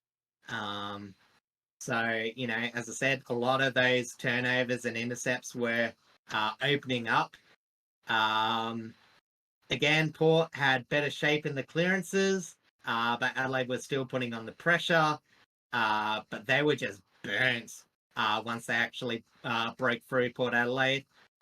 So, yeah, as I said, Port Adelaide had enough territory where there should have been a win. Adelaide made use of the easiest scoring, mainly by having one of the most threatening forward half targets in the game right now, which was arguably the reason why they won. Yeah, that's exactly right. It was so back and forth for a lot of it, and you could and like the score line kind of tells us that. But the fact that Port was missing something that they should have had from Farrell, and despite Rosie trying to pick that back up, just that's part of their key plan. It's just how they come off halfback and how they transition through that midfield via halfback. And It's like their forward line can some only of do those so things are much like, with whatever they get, yeah, right? Bergman sort of been okay, but not. He's been very on and off depending on the role he's had to be given. Ryan Burton, okay with ball in hand, probably more disappointing defensively. Mm-hmm. I would say his game, but and yeah, and then it's just one of whoever we play out of Josh Sin. Uh, Unfortunately, Logan Evans has sort of dropped off a bit, so we can't find that burst from the young players, which we've sort of been relying on. Lucky James has honestly been pretty solid this year. I will give him a bit of credit for that. Kept Tex Walker relatively quiet. He was definitely the least threatening of the forwards as well, considering that Lucky James was also fairly outbodied by Walker as well. I will actually say that he was probably the best of the. Well, I don't know if you call him a halfback or a small defensive player, but yeah, he was pretty much the only standout there. But for the rest of it, Port had some pretty even contributors. Ollie Lord was probably the only other player that sort of didn't hold up during that game. But yeah, as I said, everyone else sort of contributed. It's just it just definitely felt like Port were we're finding it a lot harder to score. Again, some of their midfields were a bit up and down with their disposals as well. Ollie Wines, Will and Drew had a few turnovers, but yeah, no, as I said, it was still overall a very good effort by Port's midfield. They definitely got over the top of the Adelaide. Mm-hmm. But credit to Adelaide, just doing enough defensively in those general play moments to prevent Port from walking on top of them. Yeah, And also converting, obviously, the way that they did. They missed a few, but overall, it was still enough to get a high enough score to win, agreed. despite, you know, probably Port should have been able to get that win 9 times out of 10. They're another team this week that sort of let bad kicking cost them a win. We've got Port Adelaide, Sydney so far. There'll be another one we'll talk about in not too long. Mm-hmm. There was another one too, wasn't there? And you could maybe consider Suns Bulldogs. But that's just more because of how close the game was overall. Yeah, maybe. But yeah, no, I was talking about like bad kicking, but yeah, I don't know. Maybe you want to call the Bulldogs maybe bad kicking, I but mean, an I think the inaccuracy Suns is an inaccuracy. yeah. Anyway, so But yeah, it's crazy to think though that if one of those goals that Adelaide converted was actually a behind, it could have been a drawn game. It could have been a drawn showdown. Like that's the craziness of it. Yeah, well, it was on the cards. There's never been a drawn showdown, so it was threatening. I wasn't to be, but again, it's one of those things where I said I was a bit drained after my workshop. So it was one of those things where I was just fairly lazily sitting on the couch. So I wasn't that excited, but it was one of those things where I could just appreciate this game for what it was. Just another really solid showdown. Both teams trying their best. Again, compromises some of the skill execution. But I think both teams had enough going where I thought this was a fairly healthy contest, regardless. Port's definitely had a lot worse losses than this season. Oh yeah, so 100%. pretty happy with how they went, even though it was a bit disappointing not to get the win in the end, and they probably should have. But it is what it is. Yeah, no, I think despite maybe a little bit of sadness over your veteran players not necessarily picking up all the workload that they should have, I think it's a credit to your young players for stepping up massively when they needed to, like Vicentini, especially because Jordan Sweet hasn't been performing. Soldo is kind of nowhere to be seen right now. You definitely needed someone to kind of apparently. Yeah, you just kind of needed someone to be able to fill in and show a little bit more hunger, and Vicentini fits that perfectly. Yeah. So hopefully he gets a very solid string of games up ahead. Looking at his stats, again, player rating, again, don't want to put much into it, but he's got a player rating of 17, and his meters gained for the match was -17. I did notice and that. I'm going to almost guarantee that is like the only time you'll see that combination. Normally if you're negative meters gained, you have very poor, ratings because, they sort of hate that, but there you go. No, I think it just means that any of his like sort of ball movement was sent behind the play to a player that was transitioning forward. Because that's kind of how it's measured, right? I think a lot of it was just how efficient his tap rocking was. I think he had like, did I have it on this? Vicentini's wrapped upping. No, you didn't put it No, on I must here, have been thinking of someone else. But basically, I think Vicentini was going at about, what was it? I think 40% of his hit-outs were going to advantage of the ones that he won, or something ridiculously high. So yeah, when I was looking through it before, I think it's about what I saw. Yeah, it was like very high score launches. So, not score launches. Score generation from his ruck work. So, shout outs to him. Yeah, and here's hoping that it's definitely enough to get into play next week. But hopefully it'll be enough to string at least a fair few games together up against some fairly solid ruck opponents, because there are some incredible rucks in the league. Tired, then we bring Sweet back in. Yeah, there you go. And like it'd be really good for him to get that experience against some of the other number one rucks in the league. Like I think it'd be like it's such a good learning experience for someone that young. Yeah, there you go. Dante Vicentini led hitouts to advantage, 13 hitouts to advantage, with a win percent of only 39, but a hitout advantage 39.4. So, as I said, That's pretty solid. most. Wait, does that mean it's to advantage? How many hitters does he win? Okay, so that's almost a third of his hitouts to advantage. So, pretty solid. Yeah, that's really good. May as well jump on the individual since we're talking about an individual. I'll start off with Adelaide's individuals with James Peatling, a player that we love to talk about. We've been very impressed with him this season for the most part. He did have one kind of bad game, but for the most part, he's been really, really solid.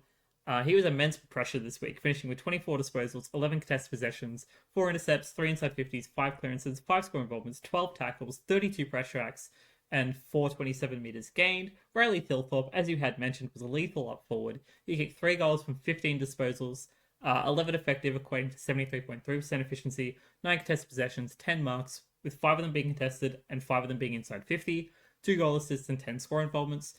I mentioned Riley O'Brien here just because I think he did a little bit more work around the ground, whereas Vicentini definitely dominated him in the ruck one-on-ones. So O'Brien finished with 40 hitouts, 6 to advantage, and 17 disposals, 12 effective, equating to 70.6% efficiency, 8 contested possessions, 5 marks, 4 score involvements, 5 tackles, 13 pressure acts, 3 1%ers, and 3 spoils. Over to Port Adelaide, showdown medalist Connor Rozee. This was contentious among the crowd and a couple of people online, but I don't think it matters all that much, to be honest. It was an extremely close contest, so I feel like it's fine. I don't see an issue with giving the medal to a losing side, honestly. It always should be like a best on ground medal anyway. Yeah. There wasn't that many top performance, you know what I mean? Like, stats wise, it was a few people with a heavy amount of disposals, and the others were more impact players. So, yeah. You know. Whereas I think Rozee did a bit of both, probably a lot better than most of the players anyway. So he performed admirably, kicking 1-1 from 32 touches, 11 contested possessions, 7 intercepts, 7 inside 50s, 4 clearances, 7 score involvements, 5 tackles, 10 pressure acts, 8 ground ball gets, and 684 metres gained. Then Willem Drew produced solid pressure for Port. He finished with 18 disposals, 8 contested possessions, 4 inside 50s, 3 clearances, 9 tackles, 26 pressure acts, 4 1%ers, and 7 ground ball gets. Yeah. And like if you're talking about showdown medal, because we'll get a bit, as I said, I think Riley Thilthorpe would be up there, but he dropped off a lot after the half. I think Markeen, he was a bit hit or miss, but defensively wise, he put in a fairly big defensive effort, made up from a few mistakes in the second quarter with a absolutely great defensive efforts in the last. So, and then according to player ranking, Isaac Rankin was apparently the best player in terms of that with his 2 goals and a few moments. So, you know what I mean? There was no real standout. So, like giving it to a high disposal player, play consistently all quarters. Yeah. That, had a few mistakes, but really did lift.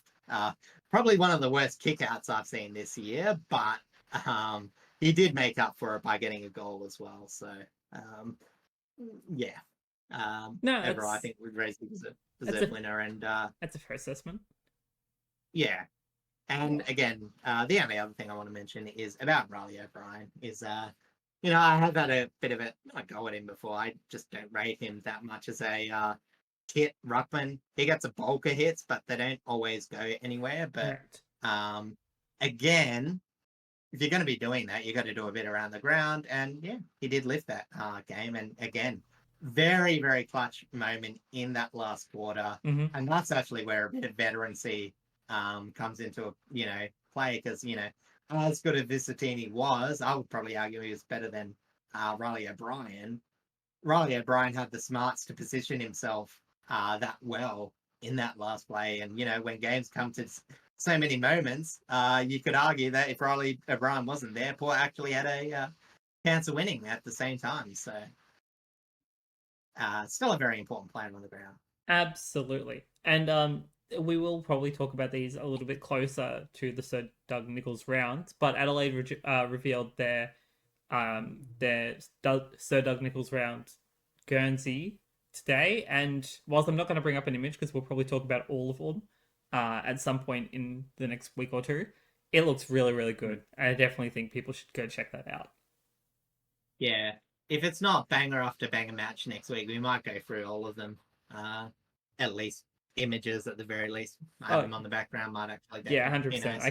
I can organize. We can organize a file or something and just have something to display. I think it'll look good. Yeah. I'm very impressed Yeah. with all like majority of these designs this year. I think they're all really, Mm. really nice. Yeah, from what I've seen. I haven't seen them that much because I've been a bit on and off Reddit, but yeah, it's been some pretty good ones. Absolutely. Talking about good ones. Talking about How good. good Well, it ones? wasn't good for the heart. I can tell you that much. But No. we're jumping over to what is pretty much considered a spoon bowl at this point in time. Our first Sunday match being Richmond and West Coast at the MCG. And I know like the best spoon bowls are technically later for like meme value, but I think I actually like a lot of these sort of spoon bowls, and we're pretty much set that I know Melbourne's not that good, but like the main spoon bowls are Richmond, West Coast, and North all versus each other. Yes, Um, currently that is correct. I say that with North, we'll talk about them in a bit, but the most interesting thing about these sort of spoon bowls is you actually get to see what teams do when they get their game going. Normally, they're being restricted from skills or parts of the ground. Mm-hmm. But it was really good to see that both teams, looked to be a bit threatening early for the Eagles, but despite the result not going their way, they at least challenged fairly well away from home. Like, this is a fairly good result. You're not really expecting too many home wins when you're that low on the totem pole. But at the same time, it was very much a shame for the Eagles. It was a high pressure contest. Not much tackling, but just in general feel, I thought. But maybe that just came from some of the turnovers. But yeah, the Eagles were actually able to generate center clearance numbers for once, and they recorded a mammoth, but disappointingly inefficient 3-9. And I'm going to check that again because that still feels wrong. 3-9, probably. No, I definitely. Sorry, no, 3-6. It's 3-6. close enough. Close enough. Yeah. But that was from center bounce scores. That wasn't stoppage. That was from center bounce. So that is 9 scoring shots from center bounce.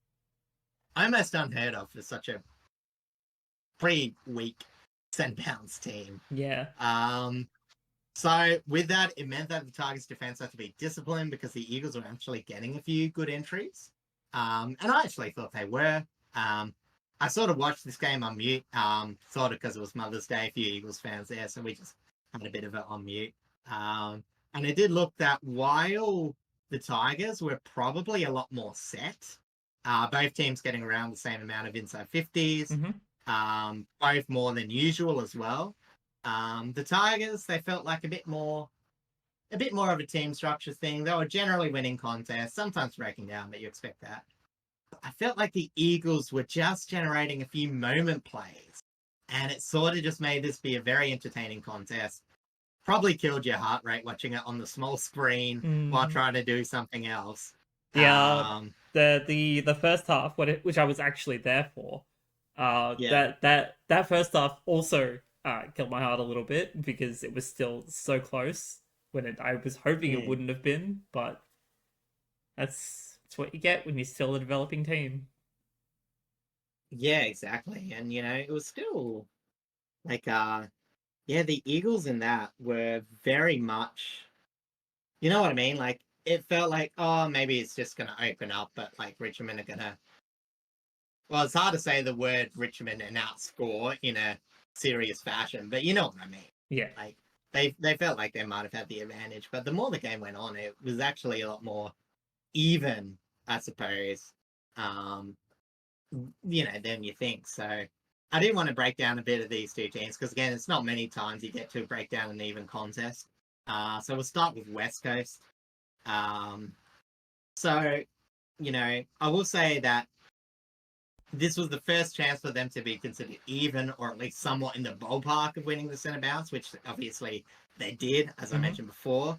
And the Eagles actually put up a strange mix with Brockman, Reed, Hewitt, Graham, Hoff, Ryan, all getting between 40 and 60 centre bounce attendances. All of them were amongst the highest. So, they were running a huge mix of players. And Brockman, Ryan, Hoff, and Reed all got free centre bounce clearances, all shared between them. And as I mentioned, West Coast ended up smashing the centre win clearances 16-7. I think Taranto might have been the only other player to get 3 clearances for Richmond. The rest were all singles. So, I believe that's correct, yes.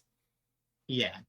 So whilst both teams struggled turning a first possession into the clearance, honestly, like putting that mix of players might have actually been smart for the West Coast, because they were more, as I mentioned before, breaking sort of players. That sort of gave them the edge where, I feel like Richmond were working the ball hard to win them put the ball into, I guess more traditional, less penetrating forward 50s. You know what I mean? Mm-hmm. Like, they tend to be more dump kicks. They were trying to win by numbers, and I get that they didn't have enough forward options and all that, but you know what I mean? Like, and I mentioned that about Richmond this year. It's like, they're very systematic. They're not too threatening. We have Which is, a a bit really of a solid plus one. developing system, but we're still trying to figure Yeah. out how to put it to that next level to where we can really take over a game. And again, those players are sort of, that you're still missing sort of add to that as well. So, Yeah. I'm really impressed with West Coast, that they really went out there to try and win. And I know that should sound obvious, but you know what I mean? Like, they were still facing a well-drilled enough in team. But, they were able to roll the dice. I think it was actually sort of funny. Like, a lot of the Tigers were having like very good deep intercepts. Their defenses were really solid. Where I thought the Eagles were trying to get the aggressive intercept going. They were trying to roll the dice on a few plays, strip the ball in a few contests, and try and win the ball, try and win the game that way. So, Yeah, that's exactly right. And yeah, unfortunately for West Coast, they do not come away with a win. But I think they should feel proud of themselves for at least being able to put on a solid, for the most part, 4-quarter performance and actually have strung together like a really solid game. Granted, it's against another bottom 4 side, but at least it was competitive. Yeah. They played it close, and they got a ton of experience out of a high pressure game for their young midfielders and their young forwards. And an away game too. I think that's still important because Yeah, still they played it on the hard trip MCG of for all us. places. Like I was talking to Mum when we were there. Like, this is the game that probably should have been played at Marvel rather than Richmond and the Suns. Yeah, Just because of the Suns being a really like a high tier team currently, but like giving this sort of experience to such a young team and to such a young midfield. Granted, you have players that have played there for years, like your Bakers and your Grahams, and your other, and like the other West Coast veterans like Duggan, for example. But the fact that players like Harley Reid were able to get this sort of experience on a ground that they don't really get to see all that often is huge. yeah, exactly. Just to sort of wrap it up, I will say, despite the West Coast dominance in the centre, obviously, at the end of the day, for as much aggression as they were showing, it would sort of also be a double-edged sword for them, because whilst Richmond did have a mediocre job of converting turnovers, they still got given 19 shots, which they converted at 9-10 from them. So again, against that drilled inside like Richmond, you're probably going to get the ball forward, which they did most of the time. But yeah, as I said, it was still a lot of scoring shots. And unfortunately, the hard truth is a lot of these came from the more senior players. Again, I've mentioned it before, but Liam Duggan has been a bit of a ball burner from halfback, from not that much contested possession. Jaden Hunt, he's a good trier, but unfortunately turning the ball over. Liam Baker did a few as well. Yep. And Matt Flynn also contributing in that, that was one I just sorted through that. But and it's not so bad when some of these players are getting involved in some of the scoring. Like, that can be overlooked. That's why I didn't add Harley into that list, because I thought he actually had a very good balanced game of where you could see where a lot of his aggression was coming from. He was also just very angry in general in that game as well. Yeah, But, he seems to put on a bit of a temper in some games. That's can be a yeah, detriment, but also can be like a really good fuel. yeah, this one it didn't seem to be affecting too much on the field. I think he may have given away a 50, but I can, yeah, anyway, but you know what I mean? Like, the whole, like, there was a very much a pro Harley game. And even Matt Flynn, even though I did put him in the last list, like, he was actually involved in a fair bit. So, like, they were maybe a bit justified, but the rest, yeah, as I said, if you're not getting involved offensively, it's very hard to justify their such bad ball use Yeah, agreed. from such a poor senior players of their game. But as I said, Richmond, they were scrappy, but with such more an even spread of distributors, it allowed more chains to go further along the ground on average compared to West Coast, even if those chains weren't exactly the most exciting forward ball movement chains you'll see in a game of football. Yeah, I completely agree. Like, it was extremely scrappy, and it was very much a Richmond-like game where it was very, very contentious through that midfield. There's a lot of pressure on ball, but it was also just not very clean from us in some places, and that's pretty much sums up where we're at the moment. I do want Yeah. to mention, because I don't have him in my actual individuals, is BJ Williams, Bailey Williams. I thought he had a very, very solid game, considering who we had to contend against, being Nankervis in the ruck, as well as whenever he floated down into the forward line, he had to deal with Bolter and Miller and Broad. I thought he had a very solid outing. Otherwise, stats don't really tell all that much for him. But when I watched him around the ground, Yeah. I thought he was very solid. I thought he was almost playing like a game breaker sort of role because, again, as you mentioned, like, it was sort of a bit half and half. I think it would have been at the end, like, what, maybe 75% centre bounces to what's it was the other one, Flynn. Yeah. But Williams did a lot more in that forward line than we've often seen from him. So it was, on paper, like, both of them combined did really well, even with Finn's like appalling 30% accuracy. You know, yeah, combined they actually had a pretty good game, even though individually, One was they just better than the other. looked okay. Yeah. Yeah, well, no, you won't mean like none of them stood out on the stats page, but compared to how often they've been getting smashed in a ruck and up against one of the best rucks in the competition, they nullified again. Nankervis had a high hit out, not as big impact game. So Yeah. I think the Eagles will treat that as a win. Yeah, absolutely. I think, as I said before, like, despite not getting the 4 points, I think they should be very proud of the performance that they put together. Even if Yeah. some players did underperform from Mini's Yeah. eyes, which I guarantee you there were a couple. But for the most part, it was a very solid outing, especially away from home. Yeah. On the flip side, Richmond get their third win, which is again more than last year in a year where they were tipped to win less games. So I know, and it's all been they've done by definitely round proven a 9, few and runs. we still have North Melbourne next week, which could be extremely interesting. Interesting. Yeah, that must be a tough one to tip. Yeah, we'll talk about that later. Yeah, going off of the game that we're about to talk I know about. you want to talk about the Tiggies.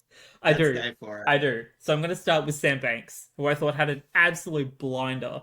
He finished with 28 disposals, 25 effective, according to 89.3% efficiency, 6 marks, 5 inside 50s, 5 score involvements, 9 pressure acts, 660 meters gained.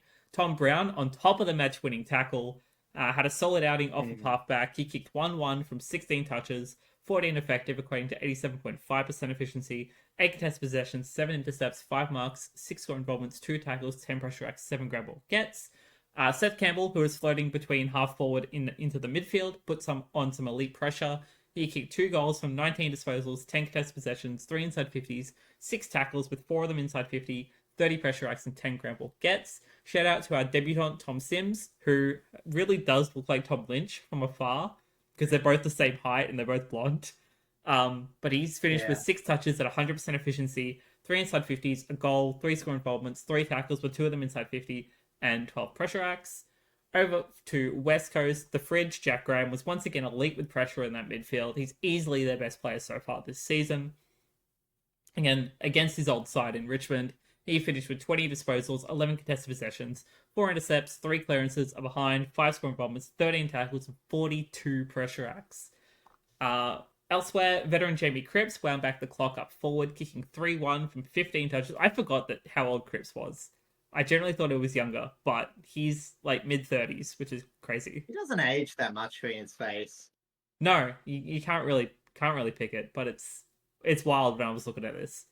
He kicked 3-1 from 15 touches, 12 effective, equating to 80% efficiency, 5 contested possessions, 4 marks, 4 inside 50s, 8 score involvements, 4 tackles, and 4 ground ball gets. Other notable players for West Coast were Harry Edwards, who came in for Oscar Allen, who was a late change. He finished with 14 1%ers and 13 spoils down in defense. Sandy Brock, who had 10 1%ers and 9 spoils as well. And Harley Reid, as we had mentioned earlier, 479 metres gained, 7 inside 50s, 4 clearances, a goal, and 6 score involvements. Yeah. And I know Lynch isn't like the player he used to be. Like Harry Edwards just coming in, taking the best key forward. You know what I mean? It's, sort of what you got to do in West Coast. But Yeah. I actually thought he did good. As much as I think a probably didn't matchup have between Lynch and Allen would have been really interesting to see, I think Harry Yeah. Edwards came in perfectly and managed to nullify Lynch extremely well. Yeah, I do want to say one sliding doors moment, and obviously it is about that tackle. But when you look at the other side of it, Tom Gross comes off in a sub, 3 kicks, 3 handballs, 3 tackles, 83% efficiency. I think he gets involved in a score involvement. Mm. If he doesn't get tackled and he kicks that goal, I mean, there was no guarantee it was a goal, but he had a pretty. pretty clear run. No, I said if he kicks a goal. Yeah. You know what I mean? And I know it's a bit fantasizing or whatnot, but like that was a very impressive last quarter by him. So, as I said, it's not all doom and gloom for the Eagles. No, even definitely though not. they still haven't been able 2 chances to get a win, haven't quite got it. Maybe it's a North Melbourne situation where they find a win just by keeping on being competitive where you don't expect it, or Yeah. not a draw in their case. Well, but if they're able to continue building from these performances, they'll definitely manage to find maybe some sneaky wins against some teams that maybe underestimate them a little bit. Like, I don't think it's underestimating. I think it's just every game, and you being a bit of a nerd will probably appreciate this, but like every team sort of like every game sort of like a bit of Dungeons and Dice roll. You know what I mean? Like, yeah, eventually you're going to get a game where West Coast just naturally roll very high and another team just naturally roll pretty low. And even though West Coast don't have the best stats, you know what I mean? Like, as long as they're good enough, they can pinch an unlikely one given the right circumstances. But on the flip side, no wins on the board. It seems like right circumstances are a requirement. yes, Unfortunately. I think I'm in agreement on that one. Jumping over to the injury front, there were 2 late changes, both for the same reason, with Jaden Short and Oscar Allen being late changed with knee soreness. As I mentioned earlier, there were a couple this week, those being the other 2. I'm sure they'll be fine for next week, but generally, I didn't even realize that Shorty was a late change until like the second quarter. Yeah, it's weird. Like, it's been maybe better than he was last year, but it's still not having that much of an impact in their team. So, It's yeah. a little bit of a how Oh, Richmond's been performing. He's yeah. he's late 20s, I believe. Yeah. Anyway, so. Yeah, I think it's like a mix of like Richmond and how they've been performing, but also the fact that like he's also been nullified because teams finally know how to actually play around his booming kick and his run. Well, there's less option along the halfback line too. So, it's easier to target him when you know that there's not any other distributors that are likely to pop up. Yeah, because we no longer have Dan Rioli. So Yeah. jumping over to the MRO front, Tyler Brockman was fined $1,000 for striking Luke Trainer. There was nothing else in it. I think it was like a chest punch. I can't remember, or it might have been a high. No, it was a high head tap. but it was careless, which is why it was only really. Is that the one where it got the 50 and then reversed it? Yes, that would be it. Yeah. I'm glad. Yeah, that was a very Brockman move. It was Good extremely. game though from him.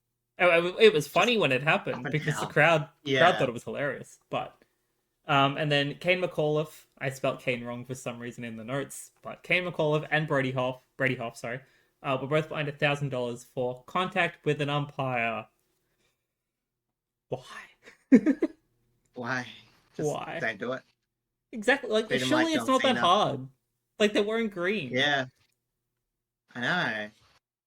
All right, let's jump over to one of the other matches of the round, as you kind of touted, being down in Yeah. Geelong, as it is Geelong playing the Giants, and the Giants, having a history of being able to sneak wins away from Geelong, in Geelong, came into this game probably with a really solid plan, and it looked like it worked out really well. Oh, offensively, they had a very solid plan. Defensively, it was let Geelong kick really badly.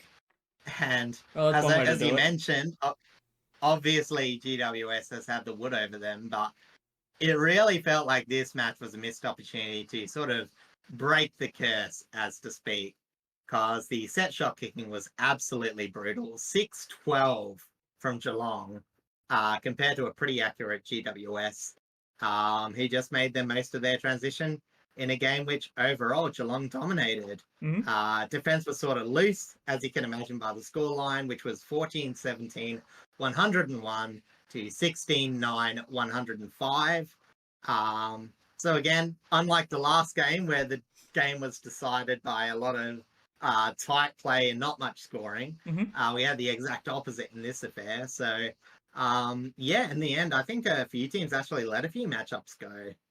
They were less attentive to those sort of things in order to get their offense going. It was quite clear that that's the way that they were going. And I think the biggest example of that were two very important players in the game were playing on each other.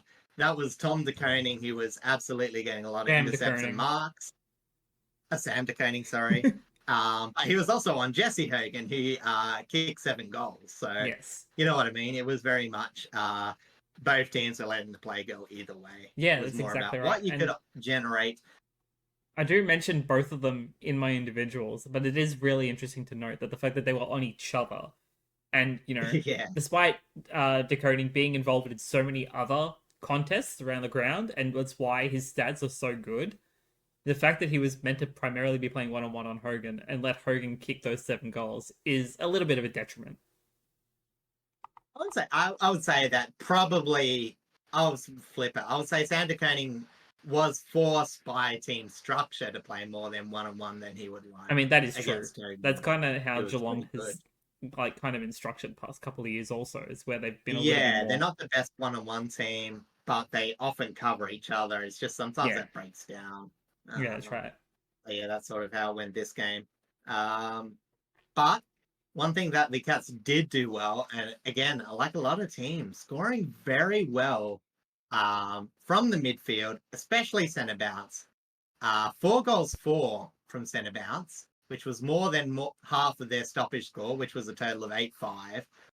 With Mark Blitzarves proving rucking is often more about moments, with him getting 6 hit-outs to advantage from 22 wins, which was actually the same number as Briggs from 34. He also generated 9 score launches, the most from any ruckman or player this round. This also helped Geelong get a high number of hit-outs to what I call pure hit-out clearances, which is where you have a bit of space to dispose of it, where a lot of GWS taps went to a bit of a mosh pile. So Geelong just got a lot more clear path hit-outs. Yeah. Which is an area which the Giants has tended to struggle a tiny bit, with their midfield. They don't do too badly in the clearances, but they often rely on tackling and post clearance work more than actual clearances themselves. Yeah, that's right. And whilst, I do actually have Kieran Briggs in my individuals, like, you're not wrong, where his tats were kind of mostly to waste, where they were just kind of a pile of cats wherever he tried to tap it to. Yeah, exactly. And, as I said, I'm not sure if he actually had a very impactful game or not. I really only watched the highlights and the last quarter in full, but um, I think it was because Blitzar's last quarter was so good. I really wanted to highlight that because, as I said, it's often interesting to see how Geelong can generate that midfield Mm. movement because, again, on paper, we've talked about it at length. It's not the number one midfield you would pick. And Yeah, yet, that's right. time and time again, they're up the top level for scores from midfield. It's very impressive. Um, the flip side of that is, despite how good they were at winning the ball in the centre, Geelong's inefficiency allowed GWS to get what they wanted to get going, which is, of course, their back half game. Call it the Orange Tsunami if you want, but they scored 9-2 from it, which was very nice. Yes. As I said, I'm not a fan of calling it the Orange Tsunami. I think it's a lot more temperamental than people think. But in this game, it was going fairly hummingly. Um, Compared to the Cats' okay movement that only unfortunately managed 0-7. Mm-hmm. I thought all of Ash, Ward, O'Halloran, and Whitfield for GWS had a very decent amount of score involvements and possession, all performed very well. So even though GWS were conceding it in the inside midfield, their outside midfield was more often than not getting it done. And, as I said, deep in defence, they sort of struggled to get their ball moving, but that's because Geelong had their forward half pressure. But really, once they got through that, they got the ball more towards their midfield. They could just get their ball going into their deeper threats who were pretty much having a field day. And by threats, I mean Jesse Hogan, which was one of two multiple goal kickers. The other being Jake Stringer, Yeah, who that's got right. injured in the first quarter of the game and kicked two. Yeah, like despite going down like really, really early, like Stringer's pressure and performance in that first quarter was still fairly elite by his standards. I mean, Yeah. everyone dubs him the package for a reason, but like when he's actually able to get his game going, he is elite. He has been for a long time. It's just been so hard for him to get back to like that sort of performance. And even just in that first quarter, he was showing what we've been missing out on is just his sort of elite pressure and elite playstyle. Yeah. But, as I said, it's so weird because, as I said, it's one of those things where when he sort of went, it was sort of, it was Jesse Hogan and I wouldn't call it like opportunistic. I do like to throw that word around, but like the GWS, it was more just people chipping in rather than, taking the game by the scruff of the neck. Yeah, try. Cadman's still, a bit here and there with his goal kicking. So really, while the balance was Jesse Hogan and, not much else in terms of pure kicking, was definitely enough for the night. And considering that, Geelong probably had more threatening forward options. They just weren't kicking all that straight. So, you know, um, especially Tyson Stengel, like that was one player that could have really, um, you know, won it for Geelong, or even the player that I spoke so fondly about, Mark Bitkoffs, gets a mark almost directly in front of goal in that fourth quarter. Shared it with Patrick Dangerfield, but you could tell when he wanted Dangerfield to take the kick that he was not confident in his shot kicking, and sure enough, he slams it into the post. So, Oh, there you go. um, yeah, as I said, it was just a bit unfortunate for the Cats that they just let themselves in kicking, because otherwise it was a pretty good performance. But on the flip side, GWS did enough to punish them for not kicking straight. So props to them still. Yeah, that's exactly right. And all credit to Jesse Hogan, who is my first individual. That was a little bit weird. Yeah. He pretty much just showed once again why he's the 2024 Coleman medalist. He kicked 7-1 from 22 disposals, 18 of them effective, equating to 81.8% efficiency, 10 contested possessions, 9 marks, with 5 of them inside 50, 12 score involvements, 4 percenters, and 3 spoils. Kieran Briggs had a solid performance in the ruck, despite the fact that his taps were mostly, sadly, two Geelong players. They just happened to be everywhere around him. But he got 34 hitouts, 6 to advantage, and 10 touches, 5 contested possessions, 3 clearances, 3 score involvements, 14 pressure acts, 5 1%, and 3 spoils. And then Lockie Ash was really, really solid with transition and movement coming off of half back. Again, that orange tsunami sort of thing that they like to call it.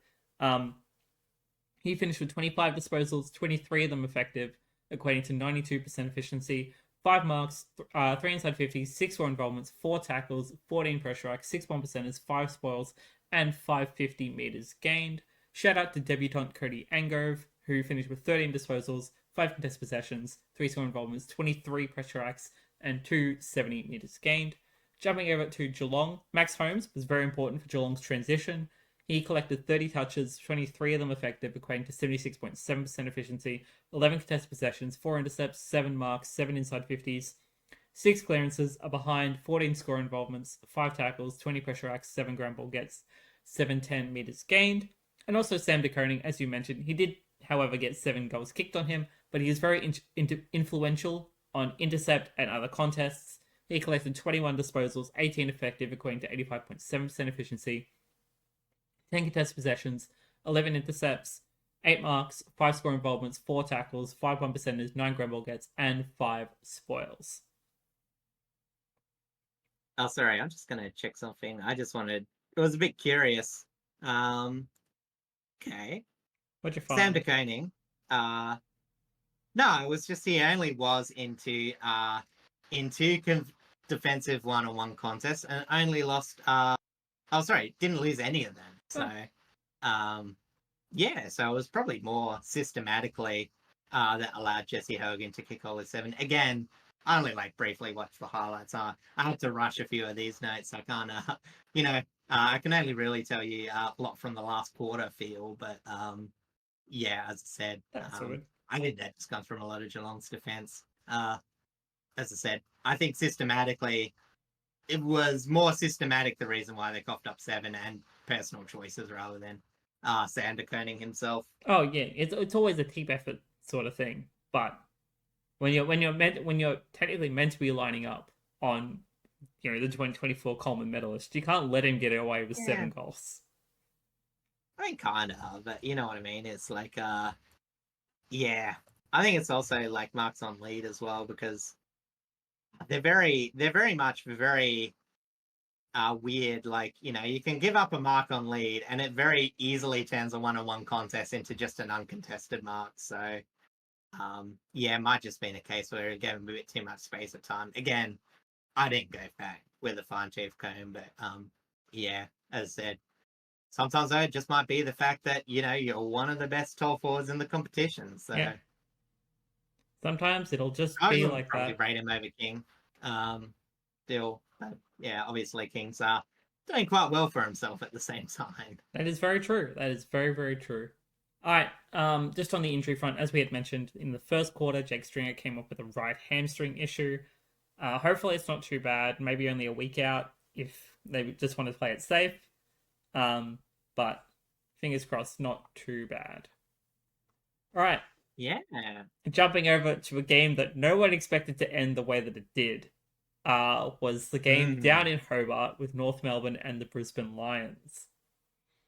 Honestly, I feel like it's a situation where everyone wins because North, you want to see them do well, they get some points.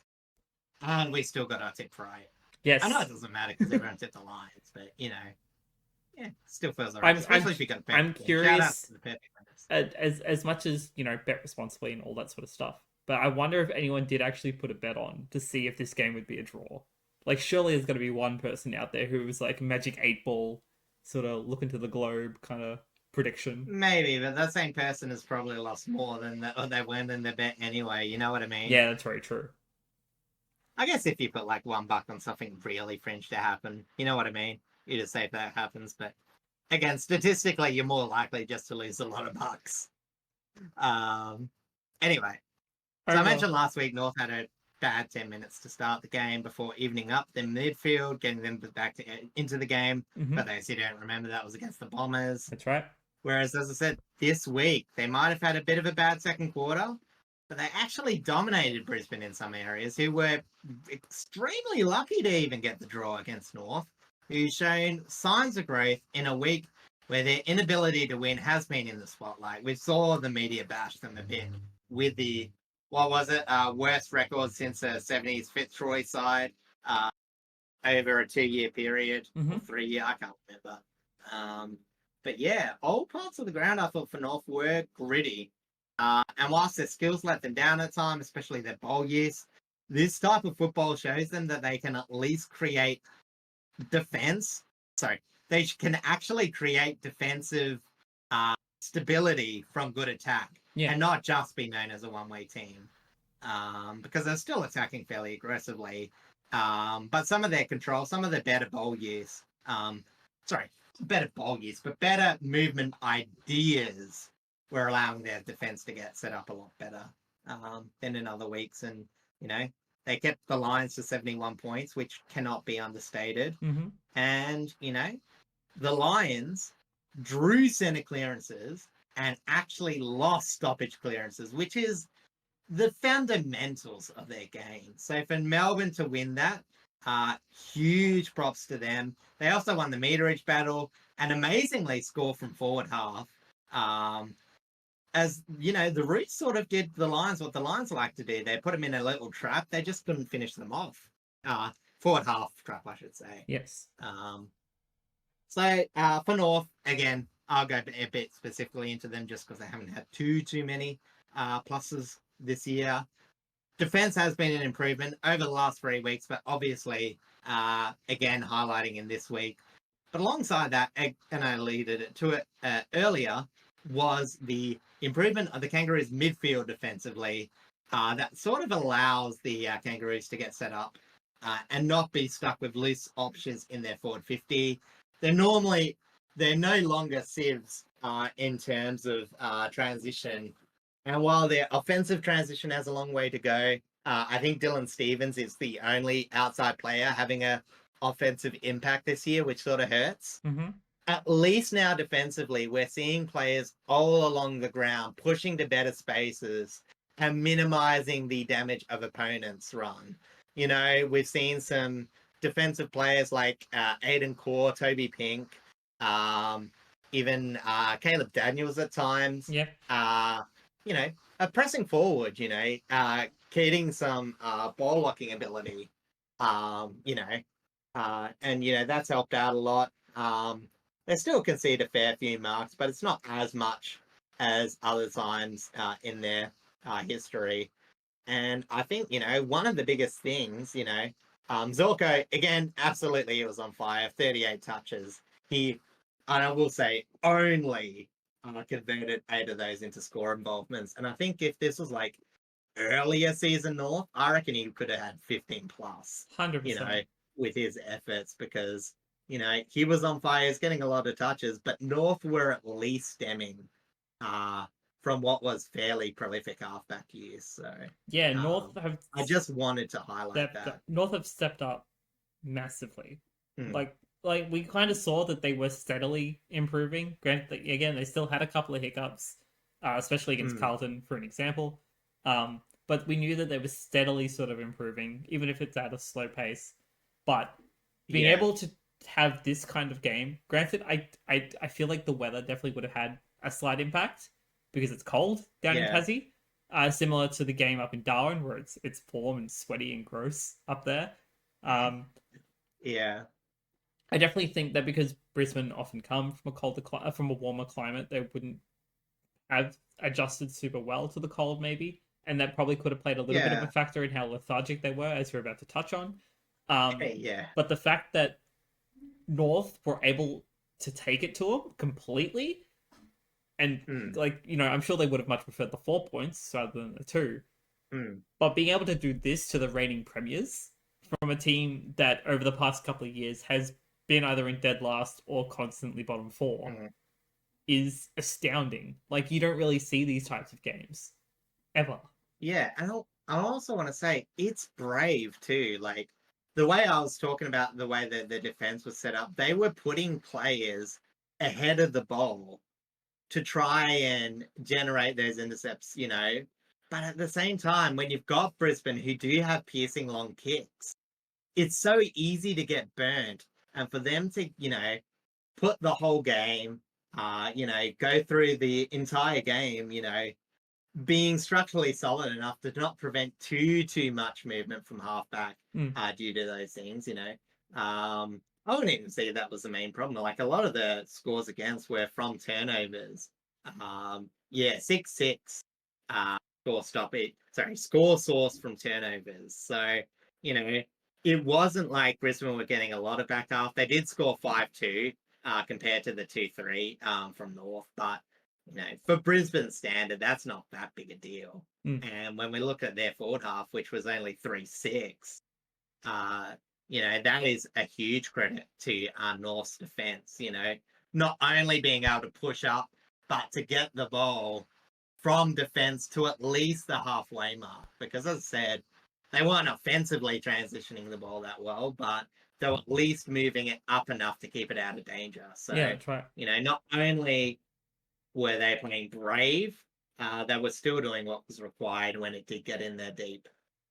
Absolutely. And it's a credit to their coaching staff to be able to, you know, get them to this point, but also the fact that the players have started like gelling a lot more together, being able to trust themselves and trust each other a lot more and actually have each other's back. Whereas like previously we have seen so much of a disconnect where they've primarily been one-on-one and really struggled to support each other on intercepts and stuff like that. But they really stepped up this week. Yeah, because that's the thing. It's like, because North Melbourne was so trapped in their back half that their back half players weren't able to move up because they had to stay there. Like, you know what I mean? There was no point going up because they'll probably cuff off the ball. So, you know, as I said, as that gets marginally better, their forward half production ends up in more goals. You know, it's those small stuff that compounds and that turns a team that looks like they're not going to win a game again, worst team record in history, whatever, blah, blah, blah, to a team that can take it up to Brisbane, even if it is in Hobart, you know. But yeah, as I said, for Brisbane themselves, you know, it's not even like they weren't firing. I'll say that they're fairly lethargic. They did feel like a lot of the times that, you know, it wasn't that they were, you know, I think like they were still feeding off skill errors from North Melbourne. And while I don't think, I said they were a bit opportunistic, sometimes it felt like they were waiting for it a bit. But I will say it was more just the shape after getting beaten. Normally Brisbane, you know, they might lose one contest, but they're so good at getting it back quickly. That it doesn't get far away from that contest. Whereas North were actually really good. Like they were winning a contest, they get through Brisbane, and they were actually getting enough separation. So where Brisbane, again, they snap back, try and get that pressure on. They weren't actually able to catch up. And, you know, it did eventually, you know, as I said, their transition isn't that great. They did, again, find after a while the ball would go up to a stoppage or whatever, but it at least prevented consecutive entries from coming. So basically, all that Brisbane really had this game was some pretty good, you know, inside midfield performances. You know, it might not have been clearances specifically, although Josh Dunkley did have 10 himself. He was absolutely on fire. But you know what I mean? It was like, while they did do a lot of distributing, you know, it wasn't as damaging as what it could be, just due to those defensive efforts. Yeah, that's right. And speaking of defensive efforts, I don't actually mention him in my individuals, but Harry Sheezel having to finally being able to have that freedom of movement, that he's no longer shackled to the defensive lineup and is able to push deep into the forward line of halfback is so good for him because he's needed that time. And to be able to have a game like this where like him and the other younger like transition players, the other younger movement players are able to have that freedom of movement and no longer have to constantly be weighed down by a team absolutely dominating the defense is so good for them. And that's what we've been saying before. And it's like that last 3 weeks where it's like, you can criticize Sheezel all he wants because, the possessions he gets off back, they're cheap, you know. But at the same time, if it's getting meterage and it's stopping a forward half press being scored against it doesn't matter how contested his disposals are. They've got no other really standout ball users. So why not put one of your best players in there, switch up your midfield. Like their midfield was fine anyway. Like Yeah. they didn't need Chisel in the middle. So you know what I mean? Like they've got so much good quality players, and I know like Luke Davies-Uniacke, you know, a bit of his ball use was down, but you know, he was still getting in there contested.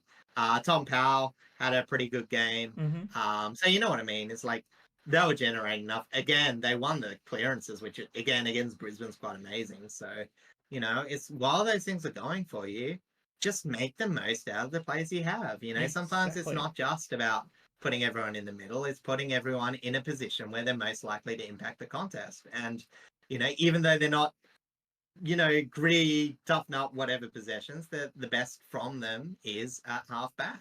Yeah, that's exactly right. And you know, as much as, you know, people keep saying that, you know, Sheasel does look better in the midfield, and I'm not saying they're wrong. I generally think, you know, Mm. he's able to play really well in both positions. They Yeah, need his transition speed.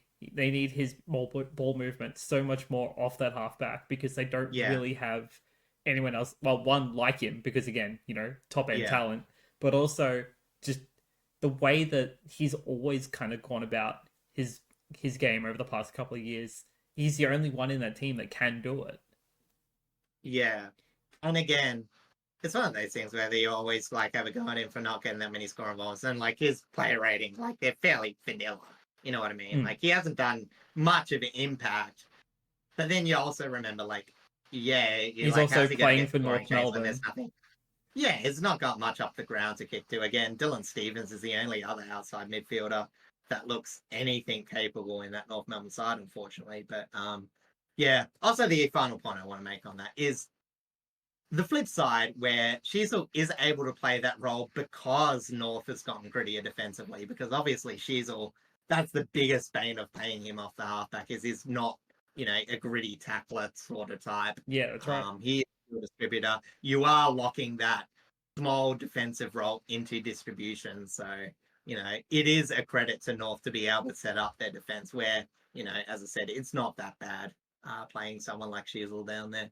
Yeah, and like credit to North again for actually stepping up their defense, because again, we've been massively criticizing it for a long Oh time now. yeah, it was But almost a meme last year. yeah, it really was. But the fact that they've learned, they've developed, even some of their midfield players have been able to float down into their Hmm. defense and assist. It's been such a really positive sign to see. And again, like Yeah, it's slow building, it's slow progress, but we're starting to see some of the fruits of that labor. exactly. All right. Is there anything else you need to rattle off before I switch over? No, I don't think so. I Excellent. think there's a few points I skipped over, but I think they're got the gist of everything. Fair enough. Let's jump over to our individuals then. And of course, I have to talk about Tristan Sherry. He matched up against Darcy Ford and the Big O this week, and he managed to finish with 36 hitouts, 14 to advantage, and 19 disposals, 14 of them effective, equating to 73.7% efficiency, 14 contested possessions, 4 inside 50s, 12 clearances, 7 score involvements, 8 tackles, 13 pressure acts, 4 1%ers, and 3 spoils. LDU, Luke Davies-Uniacke, had a strong influence on transition, finishing with 32 touches, 12 contested possessions, 5 inside 50s, 5 clearances, a behind, 3 score involvements, 13 pressure acts, and 565 metres gained. And then Charlie Comben is improving steadily in defence, collecting 21 disposals, 20 effective, equating to 95.2% efficiency, 10 contested possessions, 12 intercepts, 9 marks, 7 of them being intercept marks, 3 score involvements, 7 1%ers, and 7 spoils. As you mentioned before, for the Lions, Josh Dunkley picked up the workload in the midfield and was absolutely astounding. He finished with 27 touches, 20 of them effective, equating to 74.1% efficiency, 15 contested possessions, 5 intercepts, 5 marks, 6 inside 50s, 10 clearances, 8 score involvements, 8 tackles, 27 pressure acts, 11 ground ball gets, and 338 metres gained. Co-captain Harris Andrews was also a pillar in defence. He collected 14 disposals, all of them effective, so equating to 100% efficiency, 5 contested possessions, 9 intercepts, 5 marks, with 3 of them being intercept marks, 13 1%ers, 11 spoils, and 98% time on ground. And then Kane Rayner pushed up and kicked truly, kicking 3 goals from 14 touches, 5 marks with 3 of them inside 50. I believe those 3 inside 50 marks all were his goals. But regardless, 6 inside 50s, 7 score involvements, 10 pressure acts, 409 meters gained. Yeah. So there's a couple of things individually I just want to quickly mention is Go that for it. one, amazingly, we're talking about Charlie Comben being one of the best players, if not the best player, in the match. Again, I didn't watch all of it. I did watch a bit of it in half, 2 times speed. But you I know what was I mean. keeping an eye on it. Yeah, it seemed like he was one of the best players on the ground. So that's absolutely amazing for North.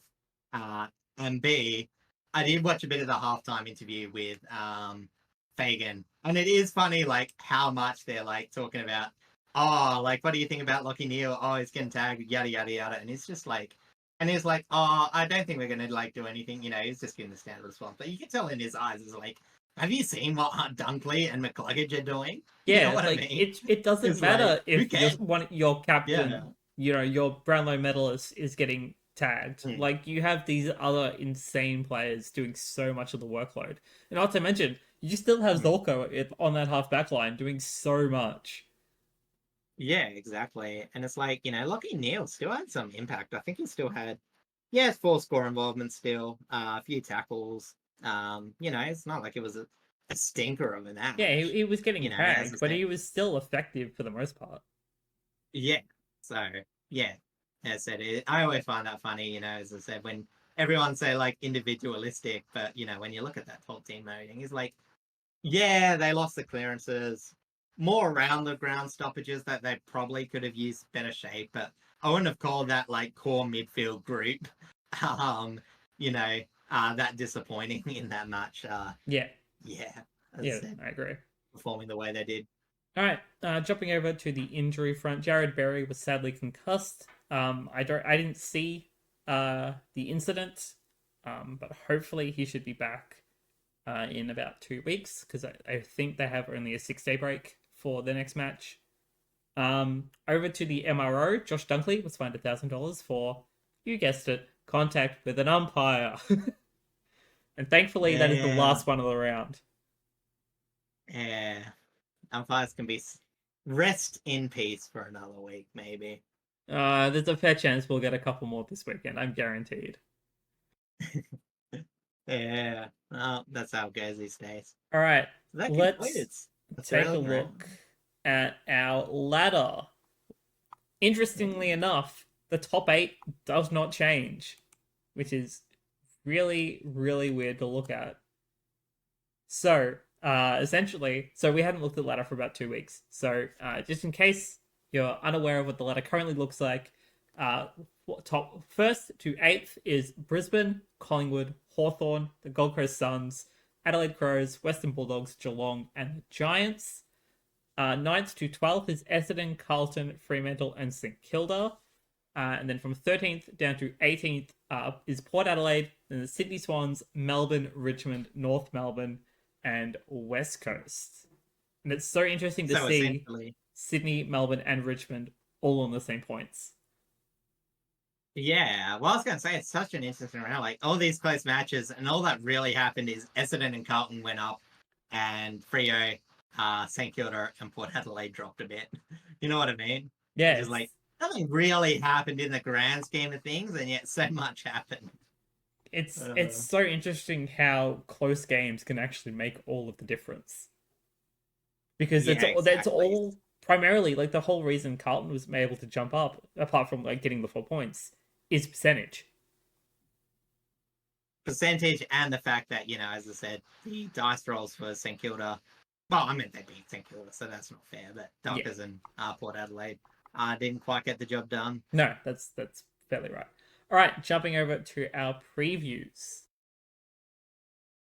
Start, as I had Yes. mentioned earlier, with a Thursday night game up in Darwin, the Gold Coast Suns versus Hawthorn. Now, quick mention on this one is that both teams will be playing off of a 5 day break.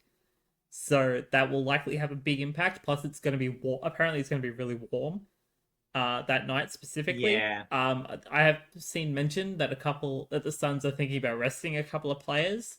I don't know who as of yet. I think Miller might be one of them. So that will probably have a big impact as to what the outcome of this game could potentially be. Yeah. I mean, it's funny. They've only phased themselves once in each of the last 3 years, but Gold Coast by 53 last year and Gold Coast by 67 the year before that. Hawthorn won the year before that. But yeah, so it's interesting. Technically, Gold Coast have a few rights to this game, but is going to be very hard. And as I mentioned, just that inside to outside sort of midfield battle. I actually think, even though I said Gold Coast had a good outside game, I think their inside midfield could probably have a bit of an advantage over the Hawks. Again, Hawks are solid enough, but I wouldn't call them a very dominating inside midfield group. Yeah. But yeah, it's going to be how much, if you do limit the Hawks to outside run, how much are they going to convert against the Suns' back line, who again, fairly good toll, okay-ish at ground level. But they're going to want a bit more conversion. I don't think they can leave this game as late as they did to Melbourne.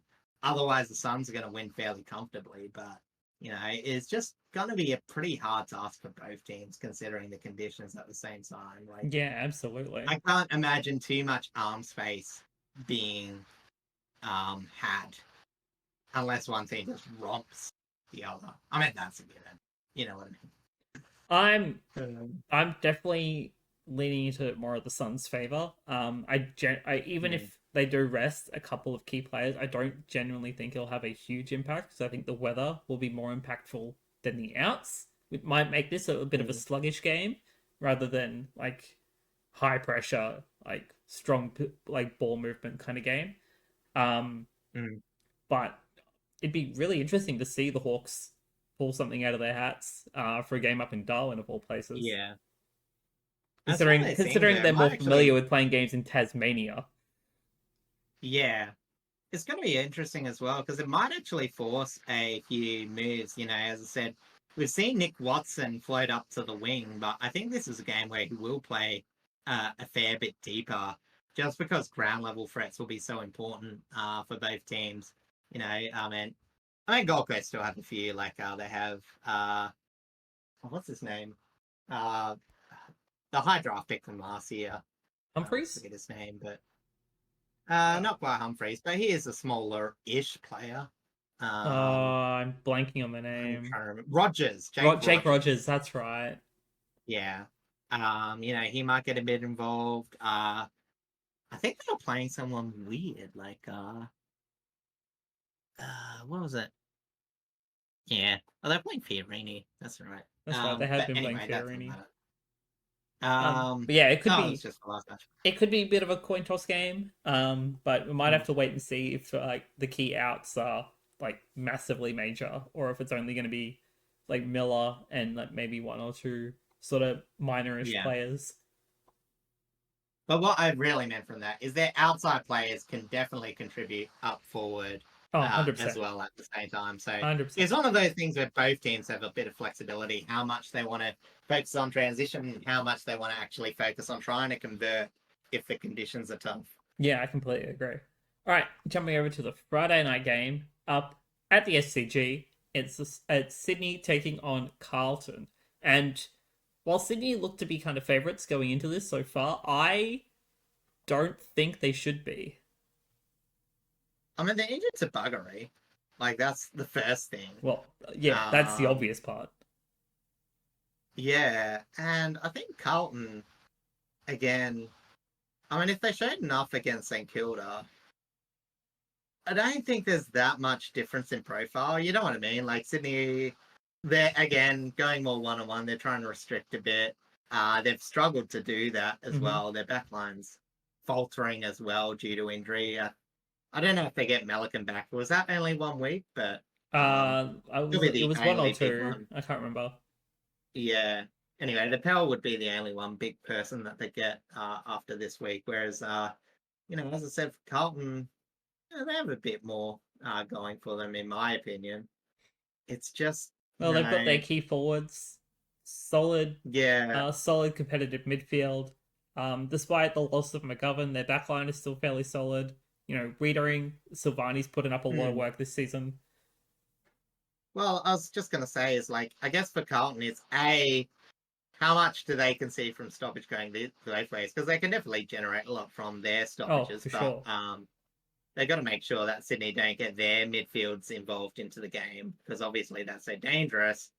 And as well, the biggest problem for them will be not conceding so many turnovers, because then Sydney will be able to score, have a better avenue to score where they really shouldn't be scoring all Yeah. too heavily. So, Yeah, I agree. yeah, I think as long as Carlton do that, replaying disciplined enough, they should be able to win. But yeah, it's one of the things where I would probably switch. I'd say Carlton in a 60-40 sort of deal. I think they should just be minorly favourites, but favourites nonetheless. Yeah, I completely agree. All right, down to our Saturday matches, and we start with Collingwood and Adelaide at the MCG, a genuinely potential match of the round. Yeah, it could be. Also, just to mention, and I'll probably mention it, uh, Adelaide switching for Indigenous round for the next 2 rounds, basically, to their Kwana name. Oh, So yes. um, it will be, yeah, as you mentioned, though, it should be very interesting. Whereas by any other name, should produce such a good offense. Um, but Collingwood defensively solid. And I think it's the thing where it's going to be tough, where, again, how disciplined can Adelaide's midfield be against Collingwood? Because, again, if they get a bit itchy, if they get a bit tetsy, I think burning the ball from midfield to the less ball use from their midfield to forward line, less good ball use. Yeah. Will just play into Collingwood's hands. We saw Fremantle do the same. Yeah, they might get a lot of entries, but they're just going to get a lot of intercept marks and a lot of run off halfback. Whereas Collingwood, as I said, you still give enough from the defensive half, where Adelaide have tend to score this season. And you know what I mean? Again, with Collingwood wanting to play that loose rebound, it could just be easier said than done, considering, Adelaide have 3 tolls you have to put a bit of work on. So it's an interesting toss-up. Do you play with that intercept knowing that Adelaide's midfield disposal is a bit weak? You might give a few more goals to the tolls, but you might also generate the other way. Or do you lock down, put a hard Billy Frampton on, hard Darcy Moore on. Here's the other one I'm thinking of, but you know what I mean. Like try and cover 3 1-on-1s. So yeah, it'll be interesting. Jeremy Howe. Yeah. Yes, So of course. do you just go all 3 straight up 1v1v1? That'll Well, be the only way very that interesting. the only way you're really going to be able to nullify them is well, actually, trying to take them on 1v1v1 is probably hard, because especially when Thilthorpe is fairly good at taking marks on lead. Whereas and Tex is able to take solid pack marks, or it's the other way around. I can't remember. Yeah. Anyway, so you might have to fling an intercept defender in there, being Howe for the most part, to just Yeah. be able to kind of be that bounce off player and rotate between each sort of target. I don't know though, because I think if you put him 1-on-1, because when you think about the way they play, how he likes to come up for his intercept, so his intercept thing also sort of lines up with Darcy Fogarty's marking targets. Mm-hmm. I think you've got to play more on Phil for. That's just a given.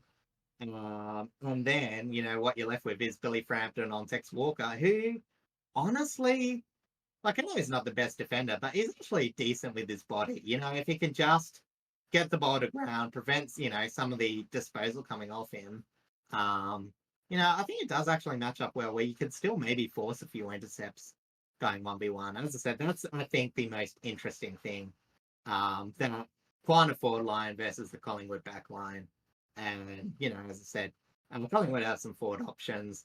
Pretty lethal on ground. That's where they might expose Adelaide to the fence. But I think, yeah, if Adelaide wants to win it, it's probably going to be in a shootout. So, as long as they can generate enough, they're in it. But I still think Collingwood might shut down a few avenues. I think they're going to get like maybe a bit out of reach, 20 to 30 point margin, maybe a bit less. Yeah, I think that's a very fair assessment. I don't know how much experience Adelaide really has, even just on the MCG in general. But I think Collingwood just are able to have much better matchups, especially on that one-on-one. You're right. My one concern is, will Adelaide's defense stand up to Collingwood's forward line? I'd like to hope that it does, because I think they've had a very steady improvement. But you know how lethal Collingwood can be up forward. Like it's just a matter of whether you're able to nullify their ground ball movement rather than just beating them in the air. Yeah. I will also say, last 3 matches, Collingwood by 1, Collingwood by 2, Collingwood by 4. So is this one they're lined up to either be going to win Collingwood by by 8 3? or 16. No, please. That's not how patterns work. I mean, I was thinking more it's just going to slot right in the middle.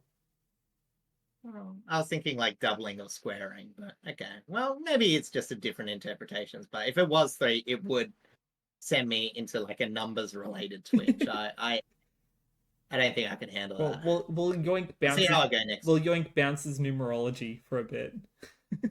Yeah, exactly. Anyway, numerology aside, I think we've talked pretty solidly about that. Let's go to the next one. The next one being at the Adelaide Oval. It's Port Adelaide versus Geelong. How much faith do you have in Port for this one? I mean, I'll tip him. Yeah, of course you are. But man, it's hard because they did play well last week, and Geelong, had a few issues, obviously in front of goals, but it's one of those things where I think, for one thing, in Port, they've got to actually, the way that they normally beat Geelong is through the middle. Like Geelong, they're very efficient, but Port can bully them. They're not very efficient, but you know what I mean? Expose those one-on-one matchups where, again, Geelong don't tend to be as good. So, we're wanting players like Ollie Lord to have a really good game.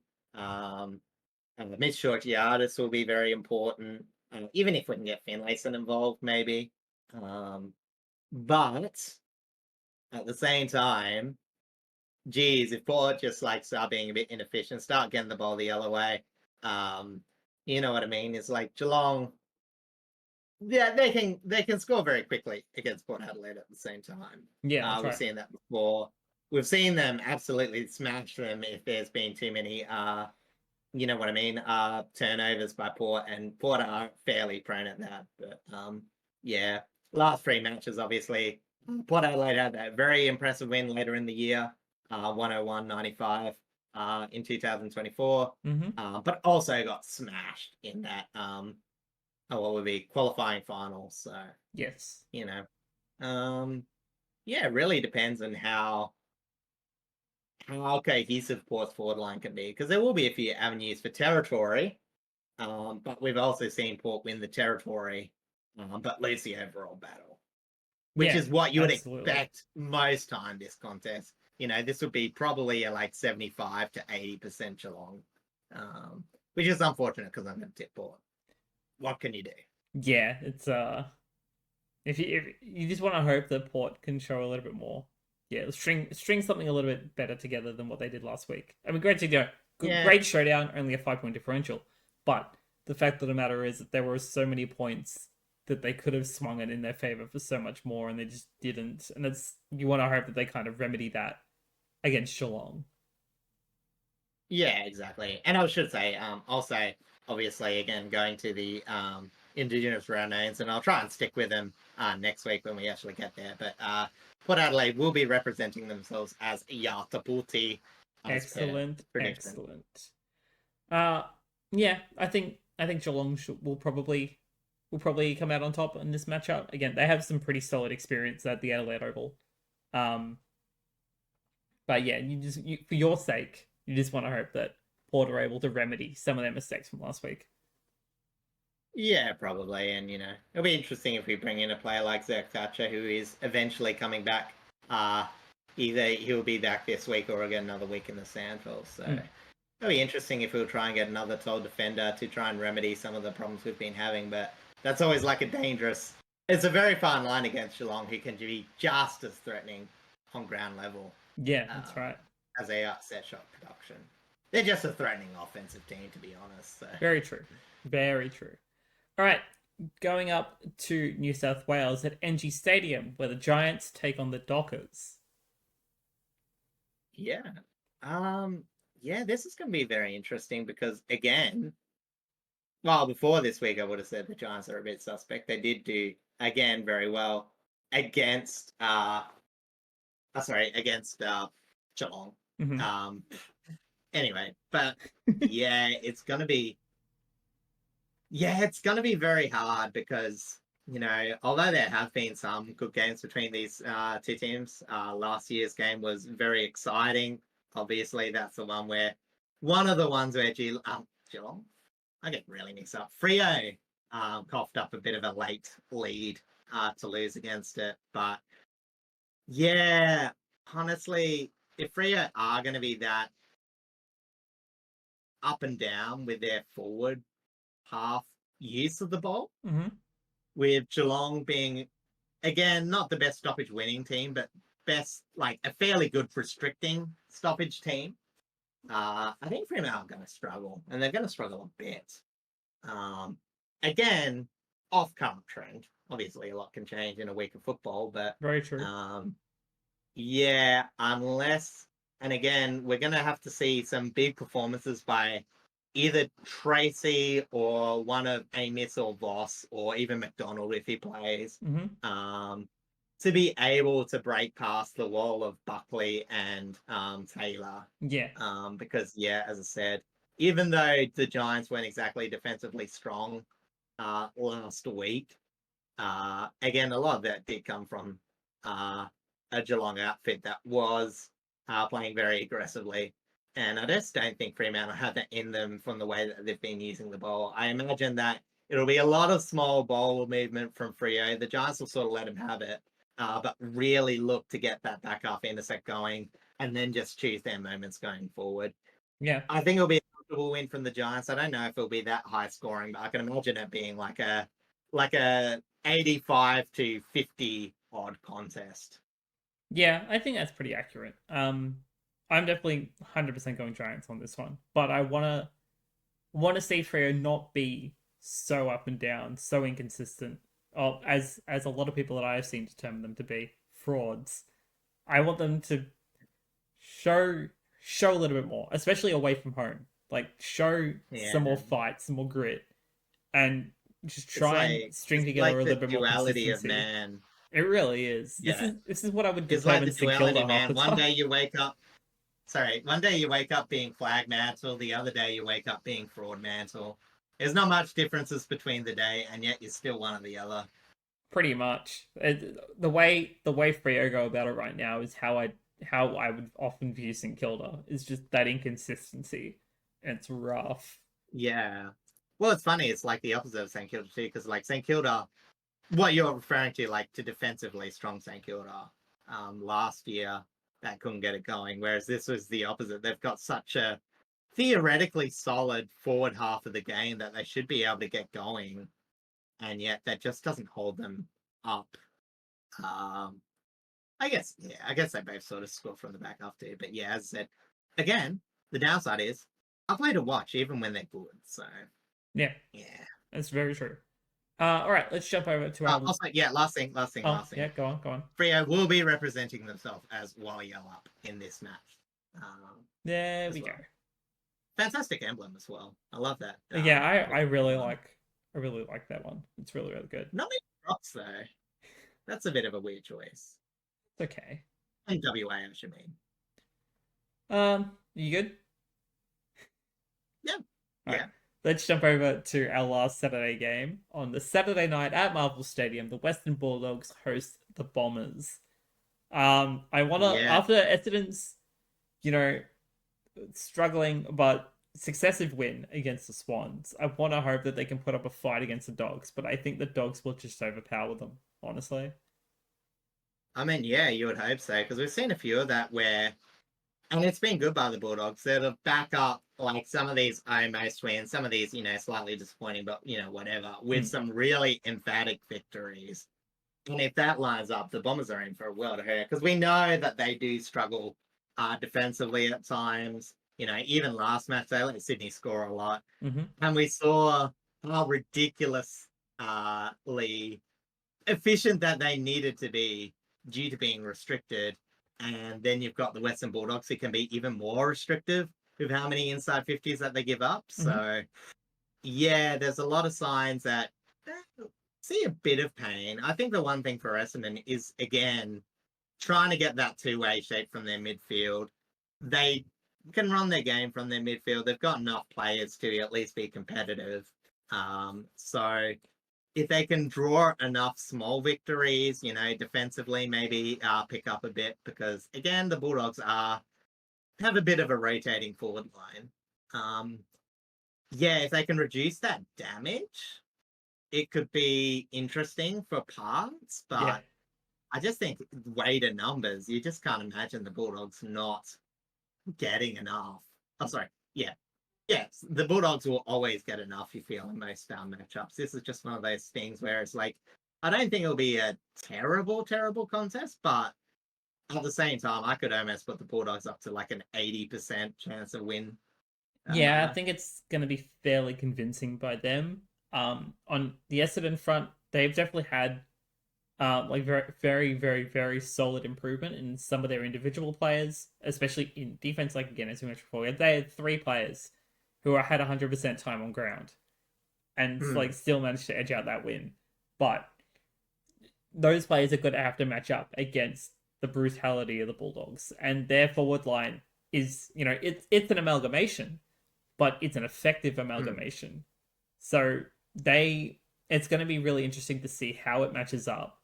What Bevo swings to try and fill any other holes that may have arisen during this week between the game just played and the game on Saturday.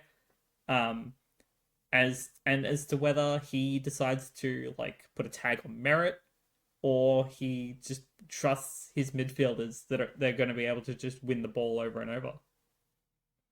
Yeah, I don't think they'll be doing anything. I think they'll be fixed filling offense because again, like Essendon let Sydney transition very much freely. That's true. So I think if anything's restrictive, it needs to be Essendon and decide what they want to do. I'm pretty sure the Bulldogs are just going to let it go as is. They probably do want a bit of outside movement to generate, but you know what I mean? Like they'll back themselves their inside midfield. It's just how Essendon, as I said, whether it's through hard tag, whether it's just shape, prevent those what should be an inside midfield advantage to Western Bulldogs to snowballing into a domination. Yeah, 100%. All right, jumping over to our Sunday games, and it's Richmond hosting North Melbourne at the MCG. Sadly, I will not be here for this game. I will be up in Brisbane at the time. Again, still interstate. But I'm very, very much going to pay close attention to this matchup because after North's performance against the reigning premiers and how tight our game was against West Coast, I think the matchups are going to be very similar. And again, sadly, you know, it is technically considered another, you know, spoon bowl, but I think this is going to be a lot more defensive heavy than maybe it was against West Coast, where that was a little bit more midfield heavy. Yeah. You know, I feel like this is a spoon bowl where you got like, you know, when you see the guests are like 2 kids done karate and, you know, they do like the little spin moves. They look very cute. But technically you realize, yeah, they're not actually doing that much damage. Yeah. Maybe that's a bit harsh, but that's sort of what I sort of get. Whereas the other spoon bowl was definitely a lot more, yeah. I mean, yeah, the Eagles are the Eagles. Anyway, so it's a bit hard because, again, I think Richmond, it's going to be the thing where systematically, again, both teams are sort of lifted. Richmond's defense is a bit better on paper. You can imagine North's midfield, you know, attacking fairly well. It's just how the general play stuff's going to go. And again, if North can convert their outside movement to some scores, I think they're going to win.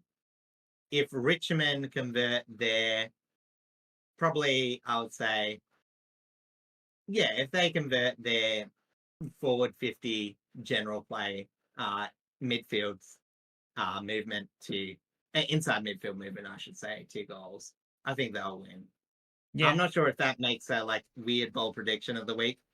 I did say I was going to do it. You did. I have to provide it next week. I did all of them except my last week's, and I have completely forgotten to check what that was. I Nah, have that's no idea if it was correct or not. that's all right. I can't remember Um, either. but yeah, I'm gonna have to determine what I actually even said just then. But yeah, something I just feel for this Spoon Bowl. I think, mm, yeah, if North can get more than 6 defensive half goals, they will win. Yeah, Yeah. I'm saying that. All right. We'll go with I don't that. know if that means anything, but yeah, I just think, yeah, as long as North can get a bit of movement flow, and I think that is possible against Richmond, as you said, like they've gotten Ralph Smith back, and I said they're pretty good that way. But again, they can get caught chasing tail a fair They time they as well. definitely You know what can. I It mean? happened against West Coast, so they They definitely can. Yeah. Well, we saw West Coast, with their moments in their back half, and they're probably even a worse transition team. So yeah, it's going to be interesting. So I'm actually going to probably edge towards North, but I not very confidently. Yeah, I think I'm probably actually going to tip Richmond in this one, also with not much confidence.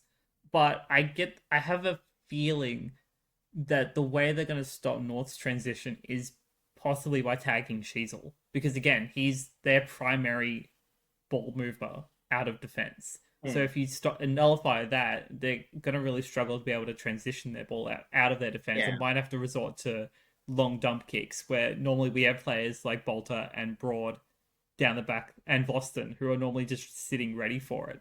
So we might Yeah. might get lucky in by nullifying their back half transition. We're able to keep a wall up in our defense and force the ball into our forward 50.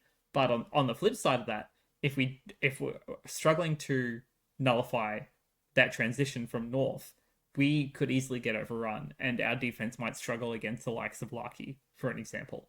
Because again, they still don't Yeah. have Paul Curtis. Like he's still out for this Hmm. match and the next match, so they're going to struggle a little bit still with pressure at ground level. But if we can't stop Lucky, that's a big issue for us in the air. I think this match is actually the only one where Curtis is gone. I think this will be the third week. Is Um, it? but Because yeah. I know he definitely didn't play Oh, it was 2 weeks yesterday. ago. Oh yeah, it was. Okay. Oh, Um, time flies quick. anyway. Exactly. But no, I actually think it's an interesting idea because again, I don't want to be like too disparaging to Richmond, but obviously it is a forward line where you're not actually losing much forward production Correct. by putting a forward tag on because you don't actually have that much to Yeah, begin with. currently we're still Um, missing a fair like again, but Thomas yeah, Sims looks fairly solid for debut. yeah, okay, Tom Lynch, yeah, he's not the man he used to be, but he's still trying. He's still trying to create pack marks and hmm, contests and stuff, which is all we can really ask for him. Um, yeah.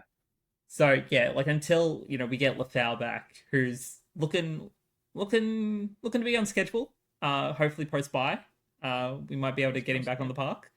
Um, and then some of our other developing players that we have currently playing in the VFL could make an appearance. Judson Clark is officially back to full training, so I'm very excited for that to see him eventually return.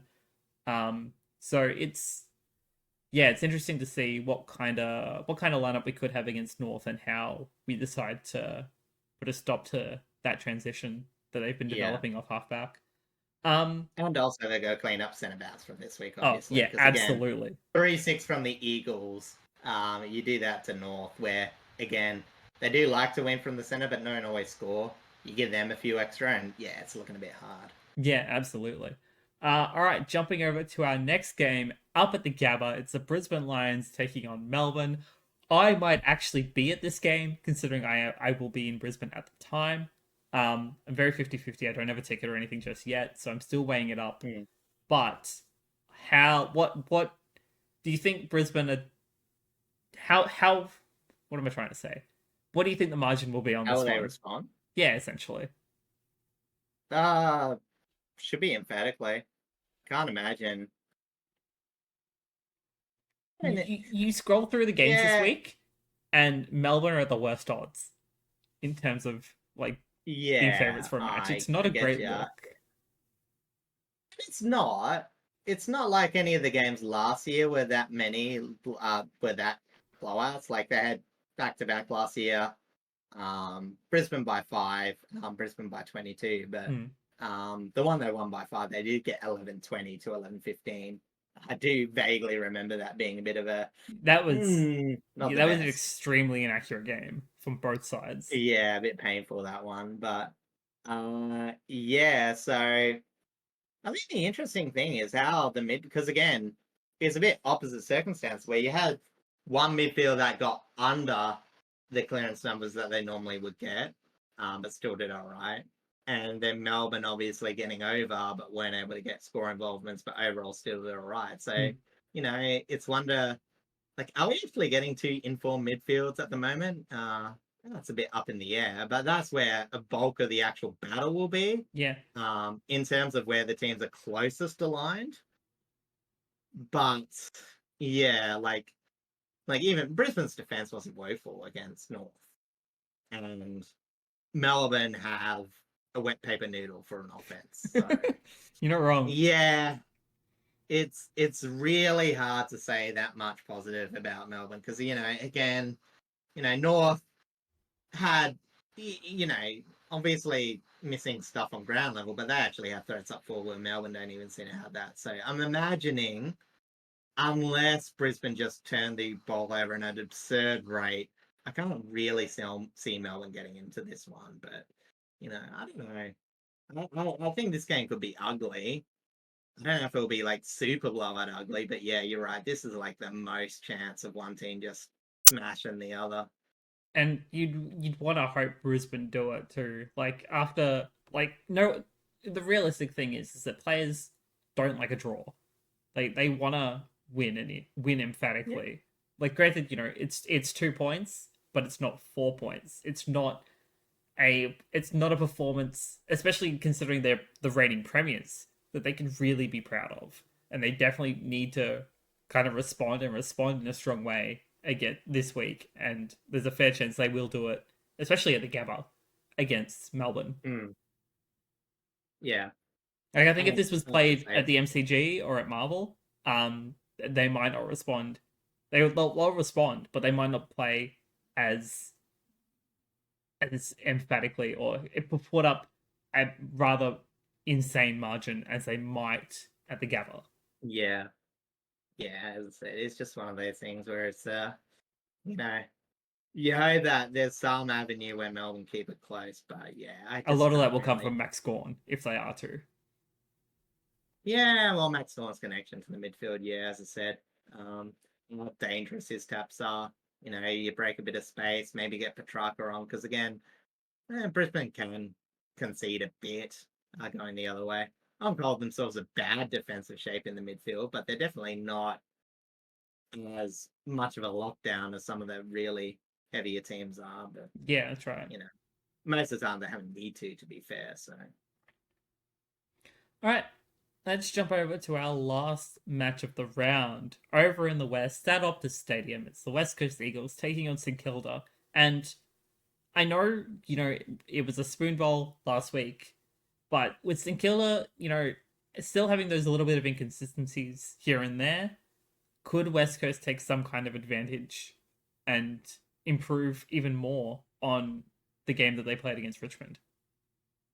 absolutely, like they've got avenues to win this game. I don't think the odds should be that far apart at all. Like we've seen St Kilda numerous times absolutely crap the bed in terms of their midfield performance. Mm-hmm. We've seen them a bit liable against tall defenders. Tall forwards, which is obviously your Watermans. Question marks on Oscar Allen if he plays back or plays forward, but BJ Williams floating forward as well as a threat. Yeah, BJ Williams, the other Williams as well. Mm-hmm. Archer Reed if he stays on. as well as Liam Ryan just aerially flying. I was so flying his- Ryan for a kind of a- reason. Yeah, I didn't have that much of a game. He was useful in parts, but scoreboard wise, not so much last game, but has had a pretty good season. So, that's where I'm saying West Coast have an avenue to win. Like forward half, they get that game going, they should look pretty solid. Yeah, agreed. Now, the other side is if St Kilda's midfield does get on top. Again, the question mark is, do West Coast have enough to get the momentary brilliance of some of St Kilda's forward line? Because again, we've seen them struggle against good teams with everyone, like, except for Jack Higgins, like consistently creating goals. But I think this is a team matchup where Machido Owens, where the other one, Kip Sharman, Yep. maybe even a Caminiti, depending on where you want to play him, could, possibly get going a bit. So really, if West Coast can defend Toll at least decently well, I reckon they've actually got a solid chance in this. But, I'm still tipping the Saints. I don't get me wrong, but I actually think that even 60-40 might be a bit generous towards the Saints. I don't think there's much in this. I could be swayed to go with the Eagles and take a bit of a risk on it. But I think genuinely, I think ins and outs could be a big factor because whilst they put out a solid performance, especially like someone like Harry Edwards for an example, extremely solid performance. Where does that leave Oscar Allen? Does he come in for a different defender? Does he go back into the forward line? Does he not come in at all? Which is a little bit of a question mark considering he is the captain. But there's we know the storylines. Yeah, we all know about it. So it's just ins and outs could genuinely be a big factor. And the fact that we don't even know if Jack Higgins could even be playing this week as of yet. Yeah. That could also be a factor. He would because of his illness, but you know what I mean? Yeah, we don't entirely have an update. We don't entirely have an answer as to whether he's going to stay in. I would assume yes, because it is just illness. But who currently knows? That could genuinely be a big factor as well, because he's their lethal threat at ground level. Stay in the hotel room, play quad. He could pull an Adelaide trip very briefly, except out in the West. Yeah. Look, he loves football too much to be doing that. I know he loves his sport, but you can tell he loves football. Absolutely, too, so. He loves the game. But he is their major threat at ground level, so that could be a big factor as well in terms of their forward output. But yeah, I could be swayed to go for the Eagles as a risk, but it's going to be up in the air as to whether ins and outs could be a big factor. Yeah. And finally, of course, representing themselves for this game, they will be Woolwich, Marawa, and St Kilda will be Uruk, which is probably the most mouthfully. It really is. We get it. I think it's the last year was the first time they debuted the names up against each other. But I believe so, yeah. I also like the Eagles ones because I think it's the only one to actually reference their team mascot in their name, because Woolwich actually just means is like a West Coast region. Oh, yeah. I think it's like nearish to Perth, but it's one of the many words to describe the Perth region. Marawa is just actually the name for eagle. Oh, well, there you go. In normal language, so I'm not exactly sure, but I'm pretty sure the rest are purely name. But yeah, they added the Marawa to actually get the eagle bit, which I appreciate. That's very cool. Yeah. I had to transition. That will do it for episode 58 of the podcast. Thank you all so much for coming to hang out, coming to listen, coming to watch, coming to just chill. If you like our voices, of course, there's plenty more episodes to choose from. Granted, they're all now out of date because this is the way the AFL goes. But we have a couple of interesting off-season ones if you want to go back a couple of months. Episode 50. Tracking. Yeah.